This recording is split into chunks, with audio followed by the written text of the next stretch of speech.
Yes sir. వినపడుతుంది. Okay 10% okay okay. Apis అనే drug గురించి చెప్పుకుంటున్నాం.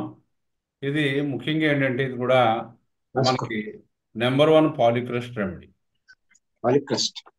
నెంబర్ 1 పాలిక్రస్ట్ రెమెడీ అంటే పాలిక్రస్ట్ అంటే అర్థం ఏంటంటే మనకి ఆ ఎక్కువగా మన ప్రాక్టీస్లో ఓకే. ఎక్కువ శాతం మనం ఆ మందుని ఎక్కువ మంది పీపుల్ మనకు అందులోకి వస్తూ ఉంటారు అనమాట. అంటే ఎక్కువగా ఇండికేట్ అవుతూ ఉంటుంది. అంటే మ్యాక్సిమం రేంజ్ ఆఫ్ పేషెంట్స్ అందరికీ ఇండికేట్ అవుతూ ఉంటుందని మనం పాలిక్రస్ట్ అంటాం. వాటిలోనే ఆర్సెనిక్ ఆల్బము, నక్స్వాంకా, ఫాస్ఫరస్, పల్స్టర్ ఈ రకంగా చెప్పుకున్నాం కదా. ఆ రకంగా ఏంటంటే మనకి ఇది కూడా వన్ ఆఫ్ ది పాలిక్రస్ట్. అంచేతన ఎపిసి యొక్క డైమెన్షన్స్ చాలా ఉంటాయి. చాలా అద్భుతంగా ఇది పనిచేస్తూ ఉంటుంది. కానీ ఏంటంటే మనకి సరైనటువంటి దీని మీద ఒక క్లినికల్ నాలెడ్జ్ కానీ లేకపోతే మెట్రిమిడికా గురించి కానీ క్షుణ్ణంగా అవగాహన లేకపోతే మనం దీన్ని మిస్ అవుతూ ఉంటాం అనమాట అండి. అంచేత ఆ రకంగా మిస్ అవ్వకుండా ఉండాలన్నట్టయితే మనం ఏం చేయాలంటే మనం దీని గురించి ముఖ్యంగా ఏపీసీ యొక్క మెట్రిమెడికా గురించి పూర్తిగా చెప్పుకుంటాం. అంతేకాకుండా క్లినికల్ కేసెస్ అనమాట. ముఖ్యంగా క్లినికల్గా అంటే ప్రాక్టీస్ పరంగా మనకి కొన్ని సందర్భాల్లో మెట్రిమెడికాలో ఇవ్వలేనటువంటి అద్భుతాలు ఏవైతే ఉంటాయో అది వాళ్ళు వీళ్ళు పెద్దలు చేసినటువంటి దాని ద్వారా మనం విన్నది అలాగే మనం చేసుకున్నది ఇవన్నీ కలిపి మనం ఏం చేస్తామంటే క్లాసుల్లో చెప్పుకో అదే క్లాస్ యొక్క ఉపయోగం అనమాట. మెట్రిమెడికా అనేది మనకు బోల్డెన్ పుస్తకాల్లో దొరుకుతుంది. కెంటర్ మెట్రిమెడికా ఉంది, క్లార్క్ ఉంది, అలాగే హెరింగ్ ఉంది, అన్నీ ఉన్నాయి. కానీ ఏంటంటే మనకి ఏంటంటే క్లాసుల రూపంలో మనం చెప్పుకుంటున్నప్పుడు ఇవన్నీ ఒక చోటకి చేర్చి మనం ఏం చేస్తామంటే ఎక్స్పీరియన్సెస్ని షేర్ చేసుకుంటూ ఉంటాం అనమాట. ఈ ఎక్స్పీరియన్స్ని షేర్ చేసుకోవటం అనేది ఒక రకమైనటువంటి మనకి పనికొచ్చేటువంటి విషయం అనమాట. అందువల్ల దీనికి ముఖ్యంగా డ్రగ్లోకి వెళ్దాం అనమాట. ఎపిస్ అనుభూతిలోకి మనకి హోమియోపతి ఫీల్డ్లో తెలియనటువంటి వాళ్ళు ఎవరూ ఉండరు. ఎందుకనంటే ఇది ముఖ్యంగా హనీబీ అంటే మనకి తేనెటీగని తయారు చేసేటువంటి ఔషధం అనమాట ఎపిస్ అనేది. రెండవది it belongs to animal kingdom. Animal కింగ్డమ్లోకి ఇది వస్తుంది. రెండోది it is a polycrest and most useful remedy in the daily practice. ముఖ్యంగా ఏంటంటే మనకి రొటీన్లో మటుకు మాత్రం చాలా తరచుగా మనకి రూస్టాక్స్, బ్రయోనియా ఏ రకంగా వాడుతూ ఉంటామో మన ఎపిస్ని కూడా అదే రకంగా వాడుతూ ఉంటాం.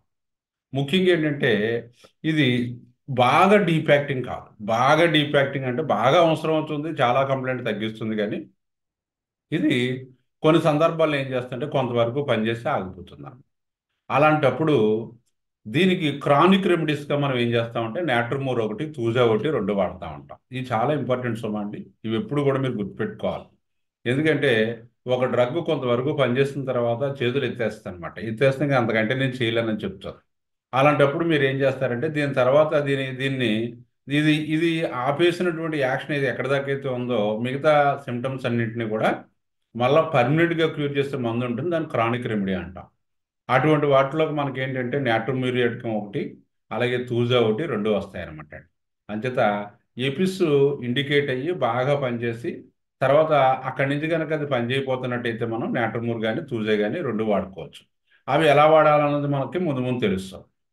ఇకపోతే పెథలాజికల్ సిమ్టమ్స్ అనమాట. అసలు ఎపిస్ యొక్క యాక్షన్ దేని మీద ఉంటుంది, ఇది ఏ ఏ కంప్లైంట్స్ని బాగా తగ్గించగలదు, దీన్ని పెథలాజికల్ సిమ్టమ్స్ అని చెప్తాం అనమాట. వాటిల్లో ముఖ్యంగా ఏంటంటే ఇది బాడీ మీద ఉన్నటువంటి పార్ట్స్ అంటే peripheral parts of the body అంటే ఆర్గాన్స్. అంటే ఆర్గాన్స్ అన్నింటికి కూడా పెరిఫరల్గా ఏముంటుందో ఒక లేయర్ ఉంటుంది. ఉదాహరణకి హార్ట్ ఉందనుకోండి, పెరికార్డియం అని ఒక లేయర్ ఉంటుంది. దాన్ని హార్ట్ చుట్టూరు ఉన్నటువంటి కవరింగ్స్ అంట. అందువల్ల ఇది peripheral parts of the body are coverings of the body are coverings of the organs. అంటే ఆర్గాన్ చుట్టూ ఉన్నటువంటి లేయర్స్ కానీ లేకపోతే బాడీ మీద ఉన్నటువంటి మనకు బాడీ మీద కవరింగ్ ఏముంది, స్కిన్ అనమాట. అలాంటి స్కిన్ కంప్లైంట్స్ని కానీ వీటి మీద దీనికి హోల్డ్ ఎక్కువగా ఉంటుంది అనమాట. అందులో ముఖ్యంగా ఏంటంటే స్కిన్ ఎలిమెంట్స్లో మనం ముఖ్యంగా చెప్పుకునేది ఏంటి, అర్టికేరియా చెప్పుకుంటాం. అర్టికేరియా అంటే ఏంటండి, దద్దుర్లు అర్టికేరియా అంటాం. అది చాలా మనకి బర్నింగ్ టాపిక్ అనమాట. చాలా మంది పేషెంట్స్లో మనకి ఈ లక్షణాలు కనిపిస్తూ ఉంటాం. అంచేత ఎపిస్ గురించి కనుక మనం మిస్ అయినట్టయితే అర్టికేరియాకి వైద్యం సరిగా చేయలేము మనం.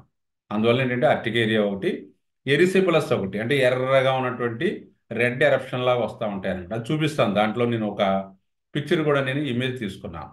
అలాగే డ్రాప్సీ అంటే ఒంటికి నీరు చేరటం అనమాట. ఒంటికి నీరు చేరటం.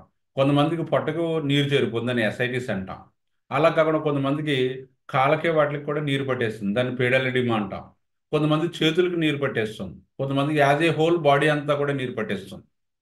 అలాగా కొంతమందికి ముఖానికి నీరు పడుతుంది, కొంతమందికి కొన్ని కొన్ని లోపల ఉన్నటువంటి ఆర్గాన్స్ అనమాట, ఆర్గాన్స్కి వాటర్ పట్టేస్తూ ఉంటుంది. అలాగా ఇది ఏంటంటే వాటర్ పట్టడం అనేది ఎక్కడైతే మనకు కనిపిస్తుందో మనకి ఈ క్లినికల్గా, మనం we have to think about the APIs. అందువల్ల ఏపీసీ యొక్క పనితీరు ఎంత కాదు, ఎక్కడెక్కడ పనిచేస్తుందో, ఎలాంటి కేసులు తగ్గిస్తుందో, మనం చాలా అద్భుతాలు సృష్టిస్తూ ఉంటుంది ఏపీస్. అందువల్ల ఏపీస్ గురించి ఏంటంటే మనకు ముఖ్యంగా అది స్కిన్ ఎలిమెంట్స్లో ముఖ్యంగా అర్టికేరియా దద్దుర్లు కానీ, ఎరిసిపరస్ కానీ, అలాగే డ్రాప్సీ అనమాట. డ్రాప్సీ అంటే ఒంటికి నీరు చేరటం. అనసర్క అంటారు, అనసర్క అంటే యాజ్ ఏ హోల్ మనిషి అంతటికీ నీరు పట్టేస్తుంది అనమాట. అలాగే సోలిన్ ఎక్స్ట్రిమిటీస్, అది వీటి మీద పనిచేస్తుంది. చాలా మందికి పాదాలు వాచిపోతూ ఉంటాయి. ఆ పాదాలు వాచిపోయినప్పుడు ఏంటంటే మనకి అది ఇలా నొక్కుతుంటే సొట్టలు పడతా ఉంటాయి అనమాట, సోలిన్ ఎక్స్ట్రిమిటీస్ అంటాం. ఎపిసిల్ ఎప్పుడు నీరు పడతా ఉంటుంది అనమాట. ఆ నీరు పట్టి ఇలా నొక్కితే సొట్ట పడుతుందంటే అది ఎపిసి యొక్క one of the characteristic symptom అనమాట. అలాగే సోలిన్ ఫేస్, ఇలా ముఖం ఇలా ఉబ్బిపోయి ఉంటుంది కొద్దిమందిలో. అలాగే స్టింగ్స్ ఏమైనా కుట్టినప్పుడు కానీ.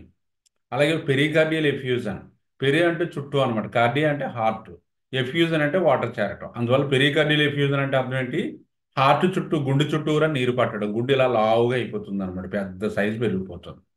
ఎందుకంటే లాస్ట్ టైం ఒక కేసు చెప్పాను మీకు, ఏది పెరికార్డియల్ ఎఫ్యూజన్ గురించి ఒక కేసు చెప్పాను. ఆయన ఒక పేషెంట్ ఆయనకి ఏమైందంటే మనకి ముఖ్యంగా సడన్గా ఏమైందంటే ఆయనకి దగ్గు రావడం మొదలైంది అనమాట. దగ్గు వచ్చిన తర్వాత అతనికి ఆ దగ్గు కాస్త అలా అలా ఆ మంది ఈ మంది వేసుకున్నారు, అక్కడి నుంచి తగ్గట్లేదు. తగ్గపోయేసరికి ఏంటంటే ఇంకా అది ఒక రోజు ఉధృతంగా నైట్ ఇంకా అతన్ని చాలా డిస్టర్బ్ చేసేసి ఆయాసంలోకి వెళ్ళిపోయాడు. ఆయాసంలోకి వెళ్ళిపోతే అతను హోమియోపతి అంటే బాగా ఫేవర్ అంచేది ఏం చేశాడంటే చాలా మందిని హోమియోపతిలో కన్వర్ట్ చేస్తూ ఉంటాడు పేషెంట్స్. ఇందులో బాగా తగ్గుద్ది, మీరు వాడండి హోమియోపతి అని చెప్తా ఉంటాడు. ఆ క్రమంలో మన దగ్గరికి వచ్చినప్పుడు ఆయనకి చెస్ట్ ఎక్స్రే తీయించాను అనమాట. చెస్ట్ ఎక్స్రే వస్తే మోడరేట్ కార్డియోమెగాలి అని వచ్చింది. అంటే గుండె అంతా కూడా బాగా అది ఉండవలసిన స్థానం కంటే ఇంకా బాగా పెరిగింది. అలాగే బోత్ లంగ్స్ రెండింటిలో కూడా మనకి వాటర్ బాగా చేరిపోయాయి. ముఖ్యంగా రైట్ లంగ్లో కొంచెం బాగా ఎక్కువ వాటర్ పట్టేది. అతను రెండోది ఏంటంటే అతనికి నేను ఏం చేశానంటే అతన్ని అంటే నేను చెప్పడమనే కాదు, ఆయన కూడా వాళ్ళ చుట్టాలు పట్టాలు కలిపి వాళ్ళు ఏం చేశారంటే ముందు ఇమీడియట్గా పల్మనాలజిస్ట్ దగ్గర తీసుకెళ్లారు.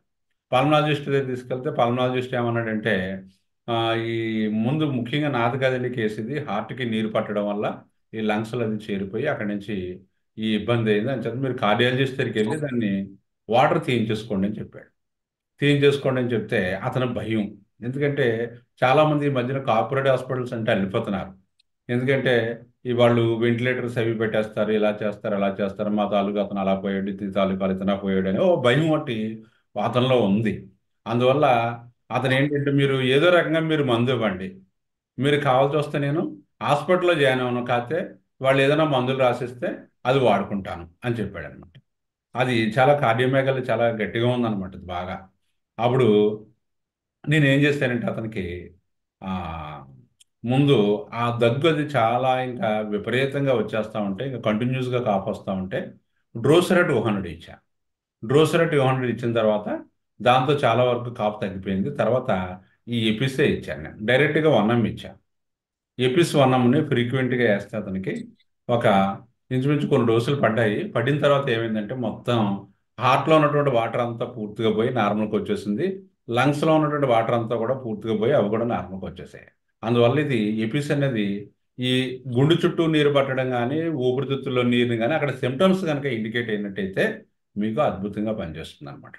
అందువల్ల ఆ కేసులో పూర్తిగా నార్మల్ రావడం అనేది జరిగింది. అందువల్ల ఏంటంటే మనకి పెరికార్డియల్ ఎఫ్యూజన్ అంటే అది, అలాగే కార్డియోమెగాలి అంటే మనకి గుండె చుట్టూ నీరు పట్టడం. ప్లోరల్ ఎఫ్యూజన్ అంటే అర్థం ఏంటంటే ఊపిరితిత్తుల్లో నీరు పట్టడం. ఊపిరితిత్తుల్లో నీరు పట్టే వాటిలో కూడా మనకి ఈ మందు బాగా ఇండికేట్ అవుతూ ఉంటుంది. అలాగే స్కాంటీ యూరినేషన్ అంటే కొద్ది మందిలో మనం చూస్తూ ఉంటాం నీరుడు అస్సలు అవ్వదు అనమాట, నీరుడు అస్సలు అవ్వదు. కొన్ని కిడ్నీ ప్రాబ్లం ఉందా, ఏమీ లేదు, ఎందుకో సడన్గా నీరుడు బంధించేసింది, దాన్ని రిటెన్షన్ ఆఫ్ యూరిన్ అంటాం. ఏమండి అలాంటి పేషెంట్స్లో కూడా మనకి ఎపిస్ కనుక అలాంటి సందర్భాల్లో ఎక్కువ పవర్లోకి వెళ్ళకూడదు. 30లో కనుక ఒక డోస్ వేసినట్టయితే మీరు చాలా అద్భుతంగా పనిచేస్తుంది. ఎపిస్ 30 ఎప్పుడు మనకి నీరుడు అవ్వకుండా నీరుడు తరచు వెళ్ళాలనిపిస్తాం, నీరు చుక్క చుక్క చుక్క చుక్క అవుతూ ఉంటుంది అనమాట. కొద్దిమందిలో కాళ్ళు అవి కూడా వాచిపోతాయి. అలాంటి కేసెస్లో మనకి ఏంటంటే మనకి చాలా మంది చాలా కేసులు చేస్తుంటారు మీరు అందరూ కూడా. ఎందుకంటే ఇది చాలా కామనెస్ట్ ఈ మనకి తింటము ఏది ఆ యూరిన్ అనేది నీరుడు అనేది బాగా తగ్గిపోయి నీరుడు చాలా చుక్క చుక్కలు అవ్వటం, నీరుడిలో మంట రావటం ఇవన్నీ ఉంటాయి. అలాగే యూరిన్ టెస్ట్ అది చేస్తే మీకు యూరిన్లో ఇన్ఫెక్షన్ ఉండదు. బాగా గుర్తుపెట్టుకోండి. యూరిన్లో ఇన్ఫెక్షన్ ఉంటే మళ్ళీ ఇతర రెమెడీస్లోకి వెళ్తాం. అప్పుడు మనకి ఎపిస్ మరి మెయిన్ కాదు.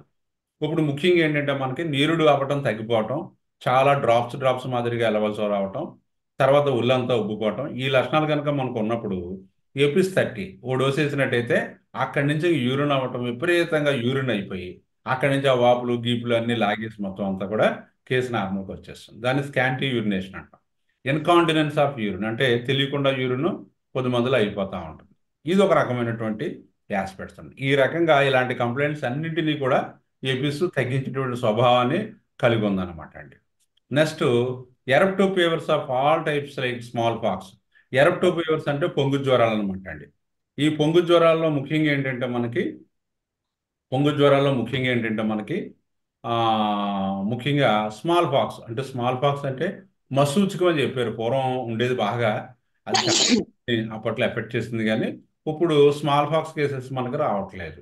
చికెన్ పాక్స్ బోల్డ్ అంతమంది వస్తున్నారు చికెన్ పాక్స్. అలాగే మీజిల్స్ అంటే తట్టు అనమాట. చికెన్ పాక్స్ మీజిల్స్కి తేడా ఏంటండి?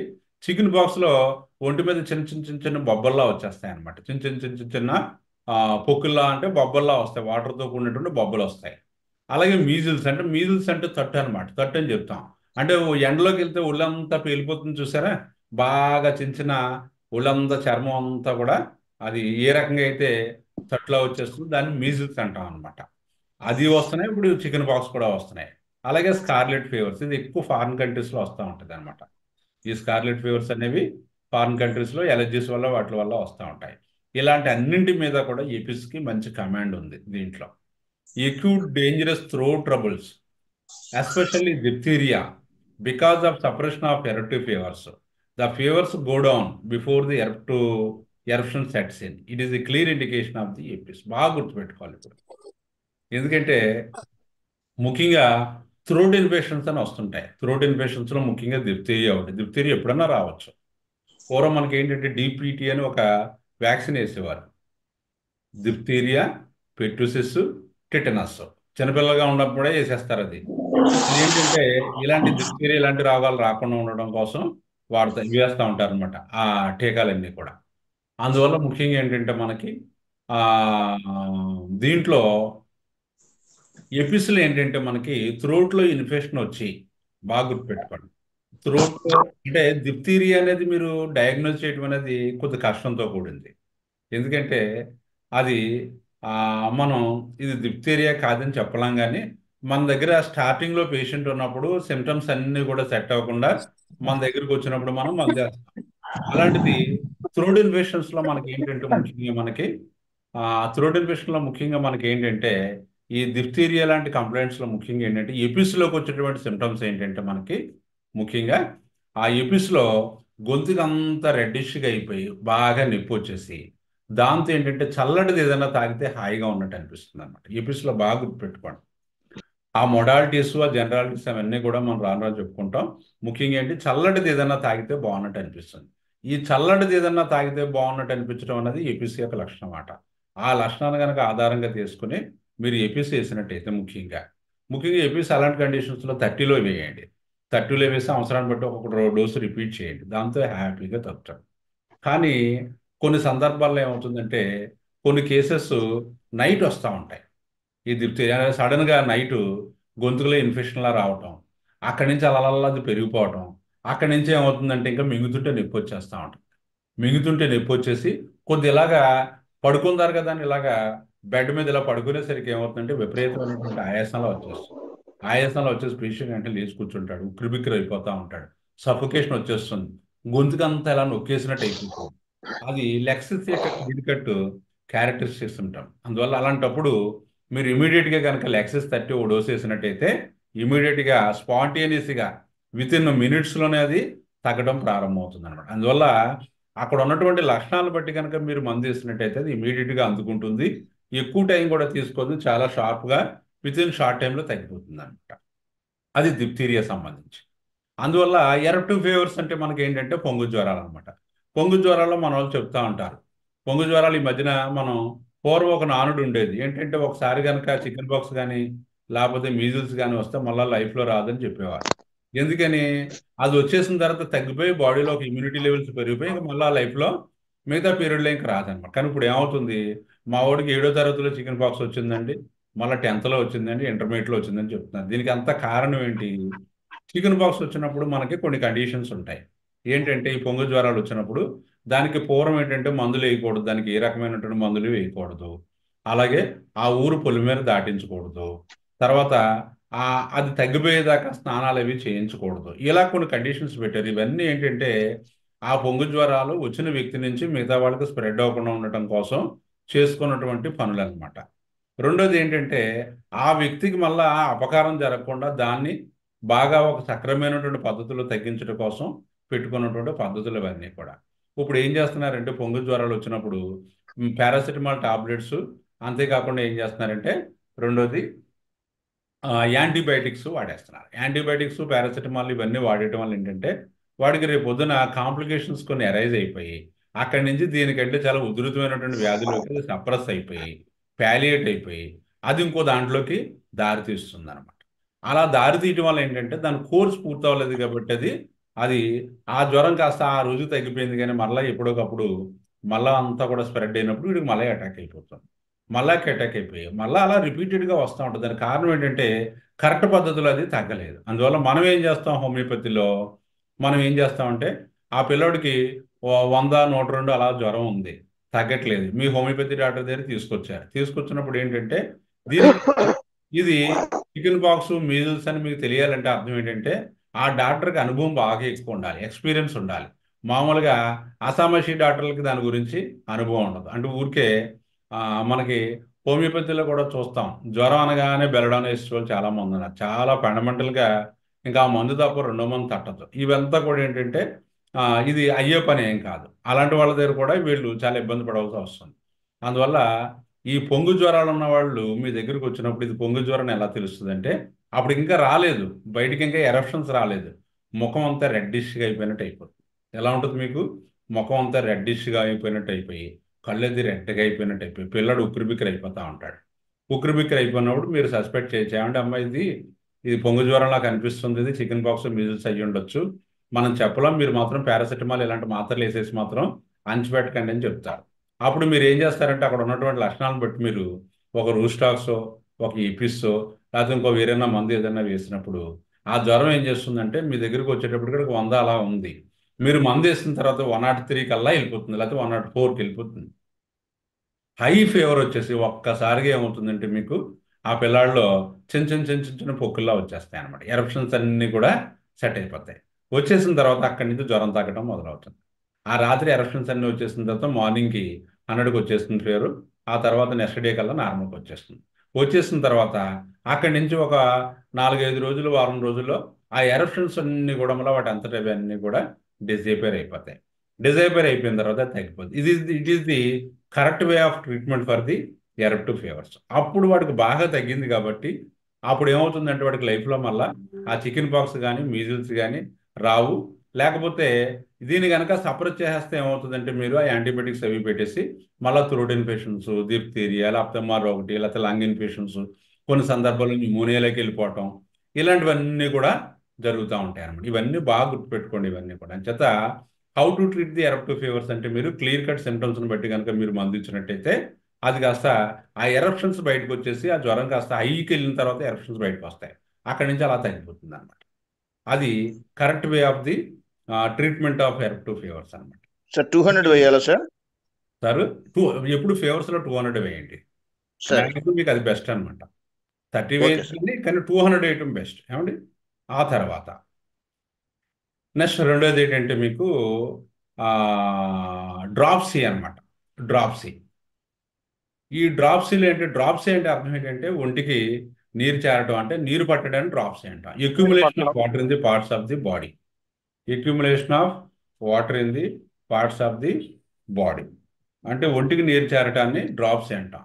డ్రాప్సీ ఆఫ్ లోవర్ లిడ్స్, దీంట్లో కళ్ళకి అది కూడా మనకి నీరు చేరుతా అంటే కంటిరెప్పలకి అది కూడా నీరు చేరిపోయి ఇలా ఉబ్బిపోయినట్టు అయిపోతా ఉంటాయి అన్నమాట.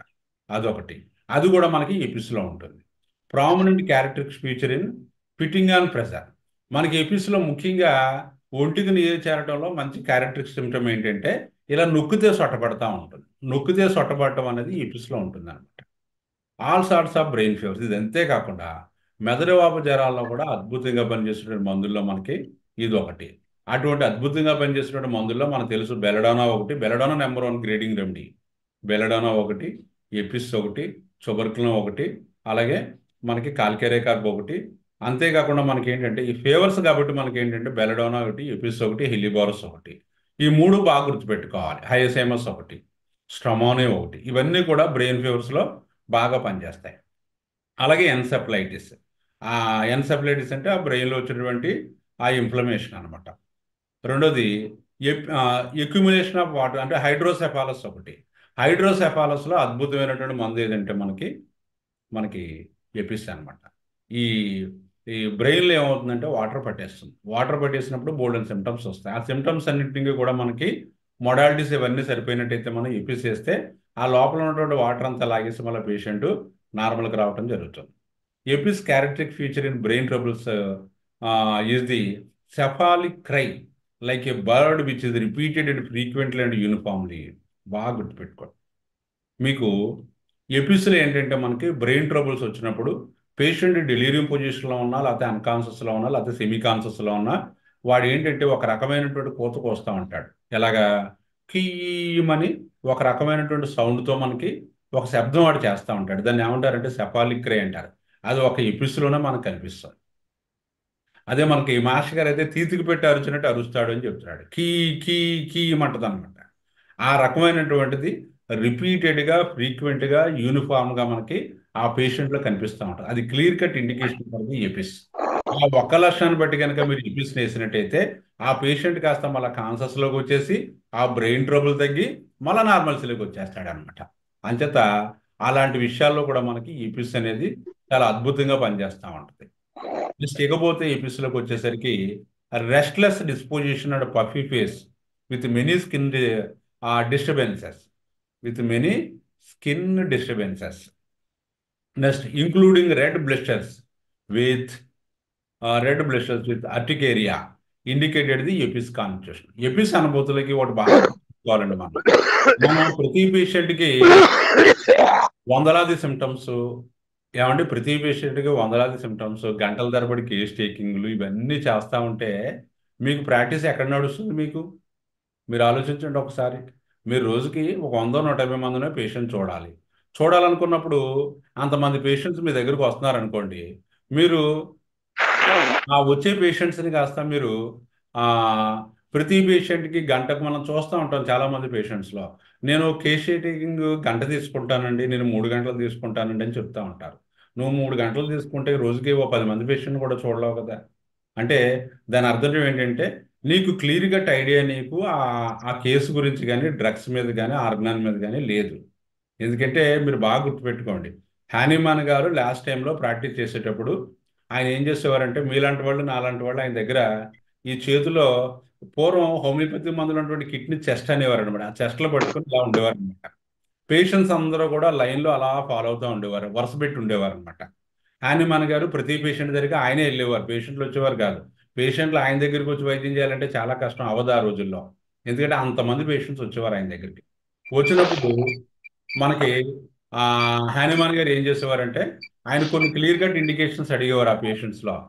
ఎలా ఉంది ఏంటి ఇలాగని అడిగేవారు. ఆయన మరి ప్రూవ్ చేసిన ఆయన కదా, ఆయనకి తెలియకుండా ఎలా ఉంటుంది? పేషెంట్ 2 లక్షణాలు చెప్తే ఈయన దగ్గరే ఆయన తాలూకు లక్షణాలు బోర్డుని అనుభవంలో ఉన్నవన్నీ కూడా ఉంటాయి. అందువల్ల ఏంటంటే ఆయన ఏం చేసేవారంటే 2-3 లక్షణాలు చెప్పగానే మిగతాదన్నీ అతను హానీమాన్ గారు దాన్ని క్లారిఫై చేసుకుని ఇది ఈ డ్రగ్ అనుకుని ఆ చెస్ట్లోంచి ఇలాగ పల్స్లా తీసి అలా నోట్లో వేసేవారు అనమాట. అలాగే ఎపిస్ తీసి ఇలా వేసేవారు. ఆ రకంగా మరి ఆయన 2-3 గంటల కేస్ టేకింగ్ తీసుకోలేదు కదా, తీసుకోవచ్చు. ఎప్పుడు నువ్వు బిగినింగ్లో చేయాలి ఆ పని. బిగినింగ్లో అంటే హోమియోపతి నేర్చుకునేటప్పుడు మీరు అలాగే కేస్ షీట్లు ఎక్కువ రాస్తూ ఉండాలి. కేస్ షీట్లు అలా డీటెయిల్డ్గా రాస్తూ ఉంటే, ఆ 100ల మీద 1000 మీద అలా రాసేస్తూ ఉంటే మీకు అప్పుడు ఏమవుతుందంటే పేషెంట్ యొక్క తత్వాలన్నీ మీకు తెలిసిపోతాయి. పేషెంట్స్లో ఏ రకమైన సిమ్టమ్స్ ఉన్నాయో తెలుస్తాయి, ఎలాంటి కండిషన్స్తో బాధపడుతున్నారో తెలుస్తాయి. ఇవన్నీ మీకు అనుభవంలోకి వచ్చేస్తాయి అన్నమాట. అప్పుడు మీకు డ్రగ్ సెలక్షన్ ఈజీ అవుతుంది. దాంతోపాటు మీరు నిత్యం ఏం చేస్తారంటే మెట్రిమెడికా చదువుతూ ఉంటారు, ఆజ్ఞానం చదువుతూ ఉంటారు, రెపర్టరీ చదువుతూ ఉంటారు. దానికి సంబంధించిన డయాగ్నోసిస్లో ఎప్పటికప్పుడు అప్డేట్ అవుతూ ఉంటారు అనమాట. అప్పుడు మీరు ఫుల్ ఫ్లెడ్జ్డ్ డాక్టర్ కింద తయారవుతారు. మన రేమండ్స్ తోటి ఎంటర్టైన్మెంట్ ఇస్తాడు చూడండి, కంప్లీట్ మ్యాన్ అని. కంప్లీట్ హోమియోపతి అంటే అర్థం ఏంటంటే మన దాంట్లో ఆజ్ఞానం, రెపర్టరీ, మెట్రిమెడికా, డయాగ్నోసిస్ ఇవన్నీ కూడా క్షుణ్ణంగా తెలుసుకున్న వాడే కంప్లీట్ హోమియోపతి డాక్టర్. అలా అవటం కోసం మనం ప్రయత్నం నిరంతరం చేస్తూ ఉండాలి. ప్రతి డ్రగ్ గురించి క్షుణ్ణమైనటువంటి అభిప్రాయాన్ని మనం ఏర్పరచుకోవాలి. అంచేతనే మనకి మెట్రిమెడికాలో ఎక్కువ మనం సెలెక్ట్ చేసుకున్నటువంటి మెట్రిమెడికా ఏంటంటే కెంట్ మెట్రిమెడికా. కెంట్ మెట్రిమెడికా అనేది ఏంటంటే మనకి చాలా బేస్ అనమాట అండి. అది మనకి రోడ్డు మీద బోర్డు అని పుస్తకాలు దొరుకుతాయి. ఇప్పుడు ఈ మధ్యకాలంలో హోమియోపతిలో పెద్ద వింతపోకడు ఏంటంటే 4 రోజులు ఆ హోమియోపతి చదవటం, పుస్తకాలు చదవటం, ఒక కొత్త పుస్తకం రాసేయటం.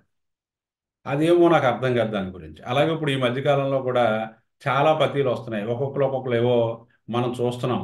బాంబే బేస్డ్ కొంతమంది, అలాగే పూనా బేస్డ్ కొంతమంది, అలాగే కొన్ని సిటీస్ నుంచి వాళ్ళు ఏంటంటే ఆ హోమియోపతిలో కొత్త వరవడు అనమాట. ఇవన్నీ ఎందుకు వస్తున్నాయంటే మనలో ట్యూబర్క్యులర్ మయాజం బాగా పెరిగిపోయినప్పుడు, మనం చెప్పుకుంటాం మయాజమ్స్ గురించి చెప్పుకుందాం. ట్యూబర్క్యులర్ మయాజం బాగా పెరిగిపోయినప్పుడు ప్రతిదీ కూడా కొత్తదనం కావాలి. మన యొక్క దినచర్యలో కొత్తదనం ఉంటుంది, మన వేషధారణలో కొత్తదనం ఉంటుంది, మనం చదివే చదువులో కొత్తదనం ఉంటుంది, అలాగే మనం నేర్చుకునే విద్యను కూడా మనం ఒక కొత్తదనంలోకి మార్చేస్తూ ఉంటాం అనమాట. అందువల్ల హానిమాన్ అనేవాడు మూలపురుషుడు, సూత్రాన్ని కనుక్కున్నాడు మూలపురుషుడు. సూత్రాన్ని కనుక్కుని కొన్ని రకాల మందులను తన మీద ప్రూవ్ చేసుకుని మనకు కొన్ని ఇచ్చాడు. ఆ ఇచ్చిన దాన్ని ముందుకు తీసుకెళ్ళినాడు హెర్రింగు, ఇలాంటి వాళ్ళు అందరూ కూడా. ఆ హెర్రింగు గైడింగ్ సిమ్టమ్స్ అన్ని 10 వాల్యూమ్స్ రాశాడు. ఆ 10 వాల్యూమ్స్ని మనకి కెంట్ గారు హోమియోపతిలోకి వచ్చిన తర్వాత దాన్ని ఏం చేశాడంటే ఒక రకమైనటువంటి దానికి ఒక ఎసెన్స్ మనకి ఇచ్చాడు. దాన్నే లెక్చర్స్ ఆన్ హోమియోపతిక్ మెట్రిమెడికా అని కెంట్ గారు పాఠం చెప్తా ఉంటే అక్కడ కూర్చున్నటువంటి స్టూడెంట్స్ అందరూ కూడా నోట్స్ రాసుకుని ఆయన దగ్గర పట్టుకెళ్ళి కరెక్షన్ చేసుకుని వచ్చినటువంటి పుస్తకం ఏంటంటే మనకి కెంట్ మెట్రిమెడికా. అంత అద్భుతమైనటువంటి, మన హిందువులకు భగవద్గీత ఎలాగో మన హోమియోపతికి కెంట్ మెట్రిమెడికా అలాంటి అద్భుతమైనటువంటి పుస్తకంలో చెప్పిన దాన్ని అంతా కూడా మనం పక్కన పెట్టేసి తలమాసిన వాళ్ళు అందరూ కూడా ఏవేవో చెప్తా ఉంటే వాటిని మనం పట్టుకుని ఏలాడుతున్నామంటే మన దగ్గర నాలెడ్జ్ లేకపోవడం వల్ల, అంతకంటే ఇంకా మన సరైనటువంటి నాలెడ్జ్, ఫండమెంటల్స్, బేసు ఉంటే మీరు కెంట్ మెట్రిమెడికా వదలరు. మీరు ఇంతకు మించిన హోమియోపతి మరి ఎక్కడా లేదు. వాళ్ళు చెప్పిందో హోమియోపతి. నాలాంటి వాడు అంతా 4 పుస్తకాలు చదువుకుని ఏదైనా చెప్తున్నాను అనుకోండి, ఇది కాకుండా అది మీరు నమ్మకూడదు. అంచేది అవన్నీ పక్కన పెట్టేసి ఈ కెంట్ ఏ రకంగా చెప్పాడో చెప్తే మీరు ప్రాక్టికల్గా మీరు సక్సెస్ అవుతారు. బాగా గుర్తుపెట్టుకోండి. కెంట్ వేని కనుక మీరు పట్టుకున్నట్టయితే ప్రాక్టికల్గా సక్సెస్ అవ్వరు. మరి మీరు మంచి ఎక్స్ప్లెనేషన్ ఇవ్వలేకపోవచ్చు. దీనికి సంబంధించి మీరు ఒక రకమైనటువంటి ఉపన్యాసం ఇవ్వాలంటే మీరు దీని గురించి చాలా తెలిసి ఉండాలి మీకు. అలా కాకుండా మీరు ఎవరైతే కెంట్ మెథడ్ని ఫాలో అవుతున్నారో, మాస్టర్ గారి మెథడ్ని ఫాలో అవుతున్నారో వాళ్ళు బాగా సక్సెస్ఫుల్ ప్రాక్టీషనర్స్ అవుతారు. కానీ మిగతా వేసులోకి వెళ్ళిన వాళ్ళు కేసులు తగ్గించలేరు. వాళ్ళు ఏం చేస్తారు, మంచి ఎక్స్ప్లెనేషన్ ఇస్తారు, ఇది అలాగా, ఇది అలాగే, ఇది అలాగని ఇస్తారు, కానీ కేసుల దగ్గరకు వచ్చేలా ఫెయిల్ అయిపోతారు. అంచేత ఈ రోజున ఈ ప్రపంచంలో కెంట్ మెథడ్ని ఎవరైతే ఫాలో అవుతున్నారో, కెంట్ మెథడ్ అంటే హానిమాన్ మెథడ్. హానిమాన్ మెథడ్ అంటే మధ్యలో హెర్రింగ్ ఉన్నాడు. ఈ మెథడ్ని ఎవరైతే దాన్ని ఫాలో అయింది మాస్టర్ కే గారు. ఈ మెథడ్ని ఎవరైతే ఫాలో అవుతున్నారో మీరు ఆటోమేటిక్గా ఏమవుతారంటే మంచి ప్రాక్టీషనర్. మీరు వేసిన ప్రతి డ్రగ్ కూడా బాగా తగ్గుతుంది. ఏం చేత ఉన్నది ఉన్నట్టు ఇచ్చాడు, ఎక్కడ మీకు డీవియేషన్ లేదు. అక్కడ కూడా వాళ్ళు ఆ పేషెంట్ కూడా ఓన్ లాంగ్వేజ్లో రాసాడు మెట్రిమెడికా అంతా కూడా. ఎక్కడ కూడా మీకు టెక్నికల్ పాయింట్స్ ఎక్కువ రావు కెంట్ మెట్రిమెడికాలో. ఈసారి అది పక్కన పెట్టాడు. దీంట్లోకి వద్దాం. నెక్స్ట్ రెండోది ఏంటంటే they are incline to edematous in the internal and external. మనకి ఎపిస్లో బాగా గుర్తుపెట్టుకోవాల్సింది ఏంటంటే ఎడిమేటస్ కండిషన్స్ని బాగా గుర్తుపెట్టుకోవాలి. ఎడిమేటస్ అంటే అర్థం ఏంటంటే మనకి ఎక్కడ పడితే అక్కడ వాపులు వచ్చేస్తూ ఉంటాయి. అందుకే ఇందా చెప్పాను కదా, మనం ఎక్కువ కష్టపడిపోక్కర్ లేకుండా ప్రతి డ్రగ్ గురించి కొన్ని పాయింట్స్ గుర్తుపెట్టుకోవాలి. ఎపిస్ అనగానే ఆయన చెప్పాడు డ్రాప్స్కల్ కండిషన్స్ ఉంటాయి, అంటే నీరు చేరడం ఉంటుంది. అది పొట్ట కావచ్చు, లేకపోతే ఇంకో చోట అవ్వచ్చు, లేకపోతే ముఖానికి అవ్వచ్చు, పాదాలకు అవ్వచ్చు, చేతులకు అవ్వచ్చు. డ్రాప్సికల్ కండిషన్స్ ఉంటాయి. ఒంటి మీద స్కిన్ ఎరప్షన్స్లో పనిచేస్తుంది, ఎరప్టివ్ ఫీవర్స్లో పనిచేస్తుంది. దాని తర్వాత ఈ ఒంటికి నీరు చేరడంలో పనిచేస్తుంది. అలాగే కీళ్ళవాతంలో కూడా పనిచేస్తుంది. క్యాంటోమెట్రీ మెడికల్ కీళ్ళవాతం గురించి ఇవ్వాలి. కీళ్ళవాతంలో కూడా ఈపిస్ పనిచేస్తుంది. ఎప్పుడు when the symptoms are indicated. కీళ్ళవాతంలో కూడా ఈ రొమటైడ్ ఆర్థరైటిస్ వాటిలో కూడా వేళ్ళు అవి కూడా బాగా ఉబ్బిపోయి ఇలా అనుకున్నట్టయితే ఇలా సొట్ల పడతా ఉన్నట్టు నీరు పట్టినట్టు అనిపిస్తుంది. అస్సలు వేడి పడదు. ఎపిస్ వాడికి బాగా గుర్తుపెట్టుకోవాల్సింది ఏంటి, వేడి అనేది అస్సలు పడదు. అంచేతన మనం కేస్ షీట్ రాసుకున్నటువంటి పేషెంట్లు అడుగుతాం, అమ్మ నీకు ఎలా ఉంటుంది, మీకు వాతావరణం ఎలా ఉంటుంది, చల్లదనం ఎండ ఏ తట్టుకోగలరు, మీరు స్టవ్ దగ్గరికి వెళ్ళి మీరు కంఫర్ట్గా మీరు వంట, అమ్మ బాబా అసలు వెళ్ళండి అని చెప్పేసి. ఎపిరి పేషెంట్ ఏముంటుంది, ఎపిస్ నేను అసలు స్టవ్ దగ్గరికి వెళ్ళండి, అంత దూరం ఉండగానే ఆ హీట్ కాస్త నాకు ఏదో సెగలు తగిలేసినట్టు అయిపోతుంది, అంచేత నేను అసలు వెళ్ళను, మా పని ఆవిడ ఎవరో వంట చేస్తారు లేదా మా పిల్ల వంట చేస్తుందని చెప్తుంది అనమాట. ఇది ఎపిస్ పేషెంట్ తాలూకు క్యారెక్టరిస్టిక్ సిమ్టమ్. చల్లదనం అంటే చాలా ఇష్టం. ఏమండి, ఈ పాయింట్స్ని మీరు బేస్ చేసుకుని ఎలాంటి కంప్లైంట్స్ అన్నా తగ్గించేది చేపిస్తారు. రెండోది, ఆఫ్ అండ్ tries to wash the face and parts of the body with cold water when she finds very happy for a few moments. ఈ ఎపిస్ పేషెంట్స్కి ఏంటంటే వేడి వచ్చేస్తూ ఉంటుంది, ఒంట్లో ఆవిర్లు వచ్చేస్తూ ఉంటాయి, ఎండ అస్సలు పడదు. పొయ్యి దగ్గర స్టవ్ దగ్గర కూడా 5 నిమిషాలు నిలబడలేరు. వీళ్ళు ఏం చేస్తారంటే అత్తమాను ఆ చల్లటి నీళ్ళతో అలా చేతులు కడుక్కొని ముఖం కడుక్కొని, చాలామంది చూస్తూ ఉన్నాను వంట చేసినప్పుడు గడిగడికి బయటికి రావటం, ఆ సింక్ దగ్గరికి వెళ్ళటం, కొద్దిగా చల్లనీళ్ళు ఎట్టి కడిగేసుకోవడం. కొంతమంది ఏం చేస్తుంటారంటే అత్తమాను వెళ్ళి మీద నీళ్ళు వేసేసుకుంటూ ఉంటారు. కొంతమంది బట్టలు తడిపేసుకుంటారట. దీని అర్థం ఏంటి మీకు, అది ఎపిస్ పేషెంట్ అనమాట. ఎపిస్లో ఏమవుతుందంటే వేడి అస్సలు పడదు, అందువల్ల ఏమవుతుంది చల్లదనం బాగా ఇష్టం, అంచేత అత్తమాన ఆ నీళ్ళతో చల్లటి నీళ్ళలో తడుపుకుంటూ ఉంటారు. That is the constitution of the Apis. Next రెండోది, ఊజింగ్ ఆఫ్ వాటర్ డిశ్చార్జ్ మన పంచర్ ఎడిమాటస్ స్వెల్లింగ్ సమ్ టైమ్స్. కొన్ని సందర్భాల్లో ఆ వాటర్ అంతా పట్టేసినప్పుడు ఇలాగ ఏదైనా గుచ్చుకున్నట్టయితే, ఇలా మీరు ప్రిక్ చేసినట్టయితే అక్కడి నుంచి వాటర్ వచ్చేస్తూ ఉంటుంది. అది కూడా మనకి ఎపిస్లో ఉంటుంది. Dropsy without thrust.